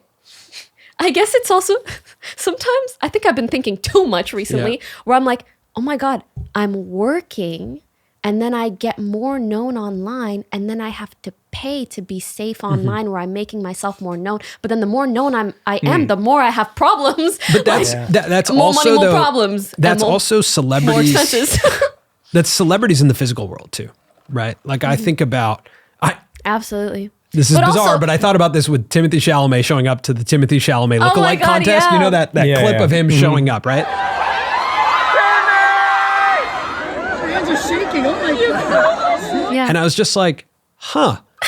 I wonder if he ever just wants to be able to walk through. Like he can never walk through Washington Square Park in New I York am City so by grateful himself. I'm not ever. on that level. Do you know what I mean? Yeah. Like, Can't he just go to his own lookalike Can't he go to his own competition or lookalike and like just go to a enjoy it? grocery store. Totally, yeah. Yeah, And and it's again, I hate, like, sometimes I don't want to have this like woe is me conversation. I know. And I also, I know. the other thing I'm like, the only place that it Yeah. might be semi-acceptable is Is a here. podcast Is kind of here. about Yeah. creators with true. other people who really understand the true. landscape so Yeah. well. But we don't understand it Really to hope your- I still don't sound like a douchebag. we, though. we don't understand it to your scale. Like Yeah. we don't experience it at And your scale. streaming is I a think you different- understand it to my scale, though. The worst thing that we experience, because like I still live my life with an assumed anonymity, of course, right? Like I walk into a restaurant, I'm like, no one knows who I am here. But that gets challenged quite a bit, where either A, like the waiter's like, hey, I love your show, or like, recognize you. The worst thing is when you go home and you get a DM that's like, I was sitting next to you, Oh, but I I didn't want saw to say you, but I didn't want to say Yeah. anything. That is the worst, because you're like, what was I doing? Now What was I'm I talking thinking about? way too Yeah. much. I What remember was that? having like a serious conversation with my then girlfriend, now wife, at like a sushi place. And it was basically like communal seating. And it was only after I came back that I realized that someone was like, I was the person next to you at the table. And I was like, oh no. I know what you mean. Especially as a streamer with a lot of streamer girlfriends who love gossiping in cafes. I'm always like, do you guys ever start like kind of having a sixth sense for when you get noticed? Yeah, of course. You have, the eyes are very different. Yeah. The eyes are like wildly different. Yeah, but the worst is when I had that happen once, where like there was a few people who recognized me at this comedy show, and I said hello and like whatnot, and then in my head as I sit down in the theater, I get like the narcissist in me is like, everyone in this theater knows who I am. Right? Like I'm the most famous person here, and because like 4 people were like That is a wanting lot. to take 4 is a 4 lot. on the way into a comedy show is a That's lot of a people, lot. and you're with your friends, and they're like, And how they're like, oh my famous God, are you going on stage? And There's- then as I'm walking out of this comedy show, someone gives me the eyes, the big eyes, where it's like, oh, and this guy walks up and goes, are you? And I go, yes. Before he finished his sentence, I go, yes. Do you want to take a picture? He's like, Okay. And You're then- getting a little big-headed now. but then It is he I. goes, I was like, it's Takes me. a bow. It's me. Like, lucky you get to Yeah. see me tonight. But then he goes, God, man, I really loved your set in Austin at South by Southwest. And I looked at him and I was like, I did do a panel at South by Southwest 2 years ago. I can't imagine you came to that. Okay. I was like, all right, cool. Well, thank you, man. Thanks so much. And he goes, and your special is going on Netflix next month. And I was like, Did he think you were Hassan or something? many people think I'm Hassan Minaj. Many people Really? think I'm him, even Back though when we're your hair was shorter, it was a dramatically lot different more. heights. That is hilarious. I actually still to this day don't know who he thought I was, because when I said, oh man, I'm not a comedian, he just went like blank faced and walked away. Because I think he was so concerned about Would he just being done? racist or like being like, He's like, gotta go yeah, bye. he's like, nope, I'm not doing this. And I mean, that's Yeah. understandable. Yeah. And that was a good reminder for me to take the air out of my head. It's it's not that serious. That is a hilarious reminder. Yeah. I think for me, like when I encounter people in person or like they recognize me, I just think it's so fun. And I've tried really hard to just get out of my head about thinking much of anything of it, because living under that pressure is a lot. Do people recognize me? What do they think about what I'm doing or who I'm with or what's going on? I'm like, I'm just going to live my life. And if something comes of it, I know. Even if it becomes a thing online, it'll go away in 2 weeks anyways. Do you fear or think about your physical security in the same way you think about your digital security? Only if I'm live streaming. And only in other ways, like for example, if I'm at a restaurant, I will never post that Sure, I'm at of the course, restaurant, yeah. so I leave the restaurant. Yeah. Small things like that you get a little bit more used to, but not like actively walking around. Thank God. Thank There's God. no deeper parasocial relationship than streaming. Kind of, Because yeah. like podcasting, we're talking for hours and you can hang out with us for hours and you feel like you're in the room or in between your ears. But streaming, you're like, that's you. Yeah. Parasocial Quadruple the length of content. this episode and make it live. Yeah, and make it And live. make it 6 times a week. And make it interactive. Make it so I can say something and you react to me. Now I have a relationship with you. So that is like, I think when someone sees you in real life, they're like, I think there's a lot of kind of almost like security protocols I've learned that I really would love to pass on to other people, but it's just hard to know the right Yeah. way to. For example, like as much as I wish I could live in a house or live with other people, like I just can't. I have to live in a building with some level of security or front door or what have you.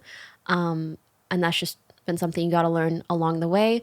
Another thing that is maybe more unique to the position that I'm in. Anytime I move into a new apartment, I have to hire people to take down every single photo of that apartment that exists anywhere.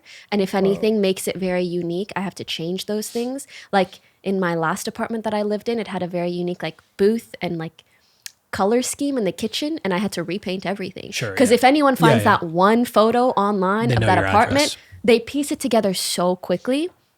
So kind of learning to work around these things that you would have never considered otherwise Yeah. has been a learning process. Just some unique parts of the business. Can I read an iPhone note of yours? Anything. So it says, every now and then I become really reflective and low key feel guilty being a content creator / profiting from social media because it's so addicting and can be so harmful, especially to young minds. I especially find myself feeling this way when I realize how much social media impacts my personality, life, opinions, and desires. I cope by trying to be a positive influence on others, or hope that I can also use social media as a tool to encourage people to take care of themselves, spend time outdoors, create healthy boundaries with all the apps we use. Friendly reminder that this digital space is just that. It's virtual, made up, fake, so don't lose yourself in it and compare yourself on it. Damn, I was kind of cooking with that one. Yeah, you really were. That's a bar. Okay, I would love to tell you about where this came from. Yeah. This has been a reoccurring thought / guilt ever since I watched The Social Dilemma. Have you guys seen Yeah. it? Yeah, Of I've seen that, course. yeah. For those who haven't seen it, it's just like a Netflix documentary that really dives deep into, frankly, the algorithms that we consume and the negative ways in which they impact us and just the negative impacts of social media in general. And I think for a long time, I had a lot of guilt about it. Like, wow, I'm profiting off of something that in a lot of ways is very detrimental to a lot of young minds, can be a very negative influence. Maybe the things that I post, people are comparing themselves to me in a good or bad way, whatever. And I just spiraled into, that was a real quarter life crisis. And I think where I ultimately landed is, I think knowing these things should hopefully make me a better creator as opposed to not a creator at all.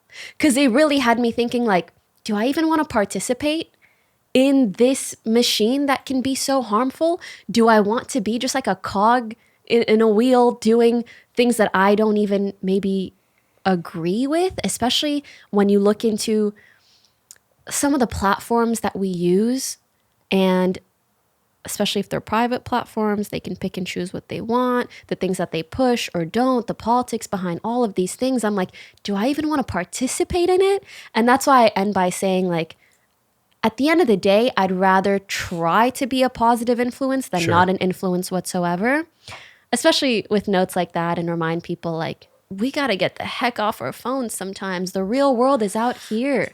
And I've experienced all these negative side effects, maybe even more than most. So I really, really understand the impacts. And however, I still feel like we don't talk about them enough. I think we're all so used to things moving really rather quickly, how popular TikTok has become, even aspects like the filters that are used on these apps, the ways that we edit ourselves or showcase each. And frankly, a lot of the harmful trends, especially for young women online, I feel like these things it's just become extremely normalized. We don't really like take a look, like kind of zoom out and investigate the trends that are occurring. We're just all so caught up in it. So that's kind of my perspective thus far. It's just trends that we're aware of, and then people like, Well, that's life now. that's life. I Yeah. think That's like, modern day life now. we're just getting really desensitized right now. Yes. Like the amount that we just see in front of our face on a minute by minute hour basis, and like the memification of everything, So I think true. is a really interesting moment in history because it normalizes things. Like joking about something or making it a meme is like a coping mechanism with a lot of things. And then being exposed to that and recognizing that you can find humor in very dark things normalizes and desensitizes you to some really horrible things. And On one hand, it's nice. It's almost like we all have an inside joke about Sure. this terrible thing. And on the other hand, it's like, we can all become very desensitized to things that we shouldn't be desensitized to whatsoever, including even the way that we comment on other people. When we read other comments, like whether we want to or not, it gets registered in our brain and our subconscious in some way or other. So I hope that with this message, or in general, I can just be a reminder to people that the content that we consume kind of sounds crazy. I want to say like consumes us too. Like it will make up who we are. It sounds like it's going in the iPhone notes next. Yeah, that's Content we good. consumes us consumes too. us too. But I it really, couldn't say it can build who we are subconsciously. Yeah. So try to filter what you're engaging with and That's be very hard, though. mindful That's of what you're hard. engaging That's with. hard. You can say that, but I that love is using hard. the not Yeah. interested button. I use the heck out of that button. I use that too, but I don't know how well it works. I know. I Very feel like it doesn't true, work very on true. X. It definitely On doesn't Twitter, work on like X. No. I say like not interested. Twitter, and then you it's just need to manage your screen time on that you just period. have to like manage how often you go there. Yes. Yeah. Because either way, you're going down a bad path. What's your creative process like for your content and your streams? Like, do you write? Like, do you have an ideation team? Do you like? How do you think of your ideas? I will say the way that I used to make content is very different from what I do now. Everything just depends on what part of my career I'm at. So let's say back in the day, if I was streaming 5-6 times a week and maybe I was reacting to certain articles or videos or whatever, I would even delegate that. I would have people source things that were interesting or relevant to send to me. Nowadays, if I'm streaming, it depends if I'm planning something. If I'm doing a cooking stream, we'll get a recipe, we'll get some guests, we'll do whatever. But I don't plan things out as much as I used to until I'm like really certain of a certain content type that I want to do. As of late, short form content has been like my latest challenge to myself.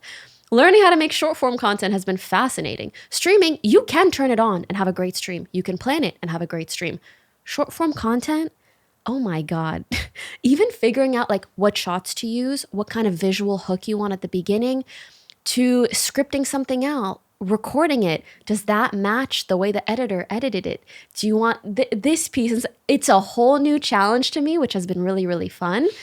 So yeah, it entirely depends on the medium, and I've kind of gone about it very differently throughout my career. Got it. Nowadays, very much just chasing something that excites me. So whatever I'm doing, I know I'll show up well. And when I show up well, the content will be good too. Show up well, meaning the realist interpretation of yourself, or like Show up visually well. show up well? Both. Both. Okay. No, show up excited. I Yeah. know when Yeah. I'm excited for something, that's when the best results occur. You have this quote that's super interesting. That was the worst thing for a Twitch stream is a narrative or a story.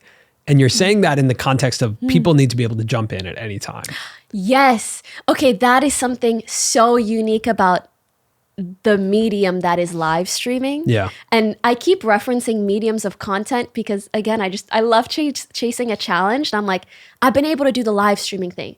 I've been able to do the YouTube thing. Now I'm like trying to learn how to do the short form, the podcasting thing after having done a couple different podcasts. So yeah, for live streaming, you cannot have a live stream that is too heavy on narratives, because if someone comes in the middle and they don't know what happened, they're not engaged to watch all the way through. So it's much better to create some form of something that's either repeatable. That's why games are great. There's a new session of the game every 30 minutes or so, or something that is just easy to tune into at any time. But if it's like start, middle, end, I think it's much less conducive to streaming in general. Does streaming represent the radio? Because I look at every medium A little bit. and think about I used where to think it came that all the from. time, be like, no dead air. Yeah, no dead Yeah. air, I and used to always make that also comparison. on for like you could turn it on and just have it in the background, Yep. right? Like I think about a lot of current mediums and where they came from, and I think streaming came from the radio, A little whereas like vlogging came from reality TV. Same with TikTok and like podcasting has been around forever. That's essentially the radio, or like talk shows and interview shows. So yeah, to me, streaming is the radio. To me, streaming is a combination of a YouTube video and the radio. And the radio. Yeah. That's a nice middle ground. yeah. That's what I feel like we learned from speaking with Ludwig for the first time. Was learning how he actually orchestrates his streams so that they can be made into a YouTube video. Right. Yes. Right. That it's kind of just like you're watching the live production of what will be my It's YouTube almost like video. a means to an end, which Yeah. still ends up being really entertaining Totally. piece of content. Totally. I think that's one of my favorite things about live streaming as well. So many people do it so differently and can make it work regardless. And you can kind of find that in all different types of content too. And it's been fun being a part of kind of the initial growth of that industry because I got to be able to trial and error so many things and be like, oh, this kind of thing works really well for streaming. This kind of thing, not so much. Is it still possible to make it as a streamer if you're starting now? 100%. I think it's more possible to make it as a streamer now than ever because you have all these resources and tools available to you. And you have so many great case studies. That is one thing I really struggled with, especially as a female streamer. When certain games blew up a lot, like Fortnite or Among Us, to heights that we'd never seen before, I was like, I don't have a good case study. I don't know who to ask some of these questions to. But now there's so many streamers, so many people that do it in so many different ways, so many careers and storylines that you can go and really study and replicate what they've done. So I think it's more likely and easier to make it now than ever, actually. So if you're starting fresh, is the strategy Collaboration. Collaboration That's the number one best strategy. and Collaboration. clips? Yes. Yeah. TikTok clips especially. TikTok clips. That's how most of the massive streamers that we've seen in the last couple of years have gotten so big. Think Yeah. Kai, Jinxie, Speed. They have clips go viral all the time. So it's really like the best exposure tool, I would say. What do you think the future of a platform like Twitch is? Because it feels like Twitch is losing a hold of its relationship to creators. Is that accurate to say or no? To be honest, I think Twitch has had a PR problem for a very long time, whether that be from a mainstream perspective or even just from an industry perspective. Yeah. Which I kind of feel bad for them because I know a lot of great Twitch employees and I know that's a heavy burden for them to carry where the narrative is always like Twitch is kind of like making mistakes. Yeah. Changing things and taking it back and losing advertisers and not making money and this and this. And it's hard to say how much of that is really true or not without obviously being so internal to the company.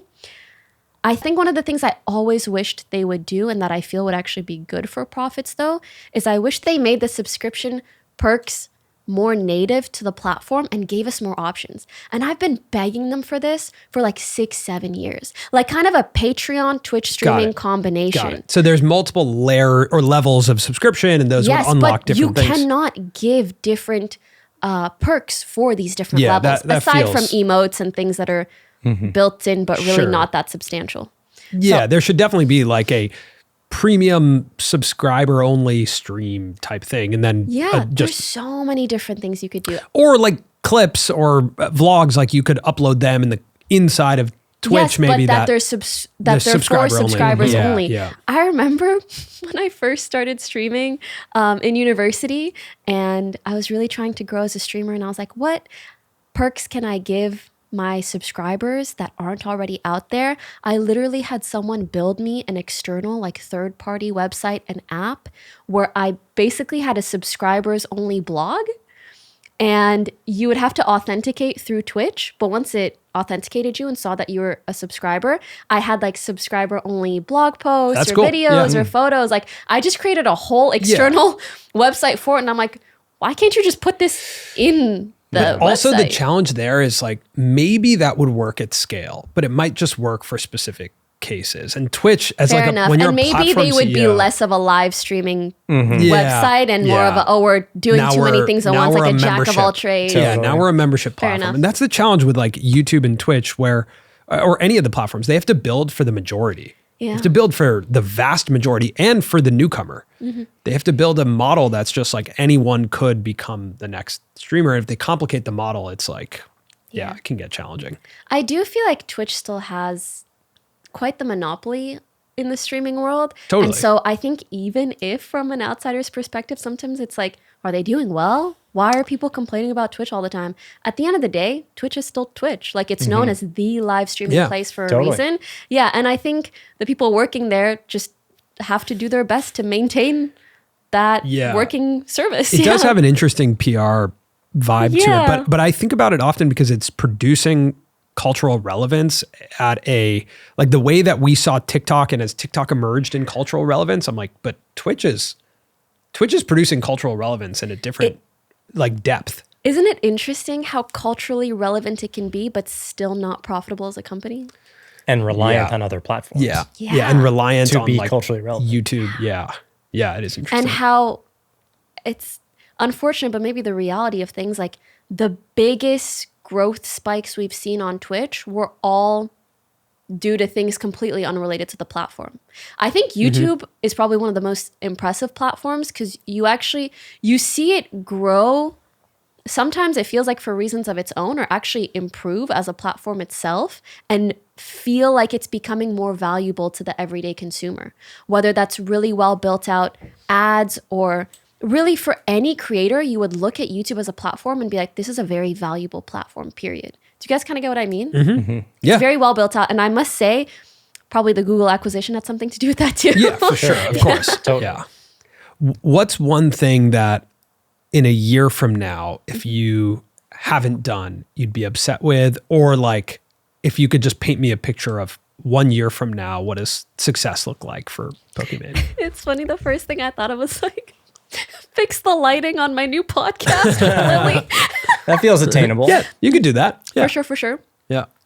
On one hand, what I also really want to say, and what is honestly top of mind, is figuring out a type of bread and butter piece of content Yeah. that isn't live streaming focused. As much as I want to say that, I also want to say, do I need to? Like, I want to almost like question that desire and sense of necessity. But I guess that's something I'll figure out. I think I would really love to be comfortable with another series or piece of content. I think the podcast has been great for that, but the podcast is also me and another creator. Yeah. So it's very collaborative in that sense and doesn't feel like just me.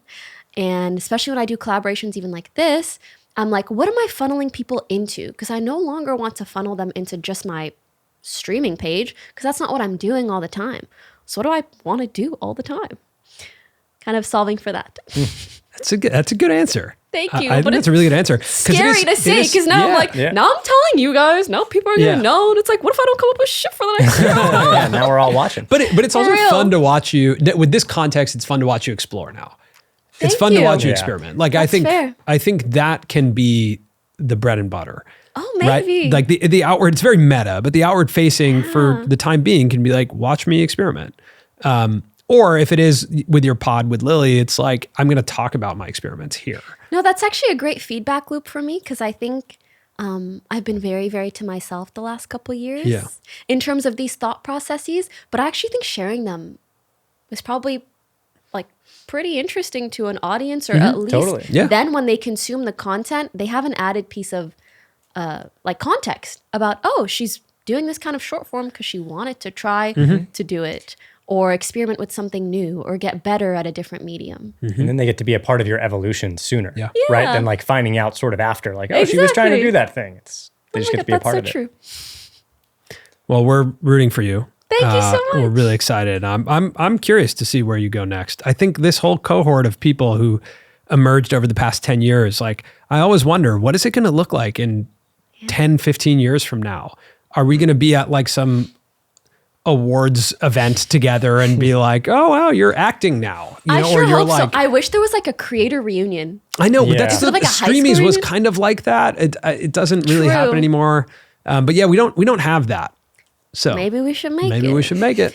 Also, alongside that thought, I wanted to add that was another big learning lesson the last year or two, where, as you guys said, you're kind of sold this dream of you become a content creator, you gain an audience, and then you're able to monetize that audience by selling them a product, right? And then when I came out with Myna, I was like, wait a second. 1, it's not that easy. 2, it's a lot of liability. Yeah. 3, I'm 28. I don't actually want to retire and become a CEO and just sell a product. Totally. It actually was this process by which I was able to kind of reignite my motivation and desire to put myself out there again to make more content. I'm like, actually, this is so fun. Yeah. And So Get back to true. what you actually It's just so liked. true. it actually came about in a therapy session where my therapist was like, what would you need to do now in order to stay in this career for another 5 to 10 years? And I had to snap out and be like, wait, I can have a career that's another 5 to 10 years long. yeah. But when you start at 17 and you go full time at 21, at 28, you're like, damn, I've been doing this a long time. Time Yeah. to retire. But that's really not the case. No, it's not the case. You think on Yeah. really short time windows. But wait, you're saying that you learned that through like launching Myna. Yes. I was like, Because- wait, this is actually not what I want to do. Yeah, because it's hard. It's Yes. and it's hard. I'm not Be- saying because it's hard. It's hard in a way that's not our core skill set. Or not just the core skill set, but it's not the challenge that I want Sure. at this Yeah. part Not of the my problem life. you want to be Yeah. solving. Exactly. Yeah. Exactly. I feel that And way. I think that's kind of work in life in general. What problems do you want to be solving? Mm-hmm. Whether it's what career path you want to choose, what content you want to make, what's the next pivot you want to do. And interestingly enough, even in your dating life, I've learned that sometimes when you're choosing a partner, you're equally choosing what problems do you want to solve. Totally. Oh, the yeah. the You know? expectation on a partner is not actually that things will just be great. The expectation, the question that I used to talk to a lot of my friends about, and when I was looking for a serious partner, was who do you enjoy resolving conflict with? Yes. Like, do you like their process of conflict resolution? Mm-hmm. Because if so, then you'll be good partners. Exactly. Because the assumption that there won't be conflict is misguided. It's Yeah. this. It's not about finding a perfect person. It's someone you want to solve those problems Yeah. with, and you're solving the problems that you like. and you grow on the other side of solving those problems. Yes. Yeah, Absolutely. totally. And even when you consider different, potential dating partners, you're like, some people might be really busy, but maybe more financially stable. Maybe some people are less busy or less career inclined. It's like, what benefits do you want as much as what downsides? And I try to view whatever content I want to pursue similarly. And that's the same thing with vlogs. I love vlogging, but also imagine I vlog weekly or every day. The downsides are like you're putting your entire life out there all the time, and you always want to find something new and engaging to pursue. Dating gets hard then too, because it's like, do they just want to be in the vlog or? Oh my God. Let's not even get there. That'll We can't be go. for the That's a next different- time I come that's on the for your pod. podcast. Yeah, that's for your pod with Lily. Or for my podcast, yeah, yes. yeah. All right. Well, thanks so much for joining. Thank you guys Yeah, so much thank for you for having coming. me. This was really fun. Again, Yeah. love that you guys do this. And I know on some level, as we discussed, you're probably like, there's so many podcasters. I Yeah. really feel like what you do is still very, very unique. What you bring to the table is very different. And the kind of conversations that I see on this channel are unlike anywhere else. Thank you thank so you. much. Thank you Appreciate guys that. for being a Yeah. platform for it.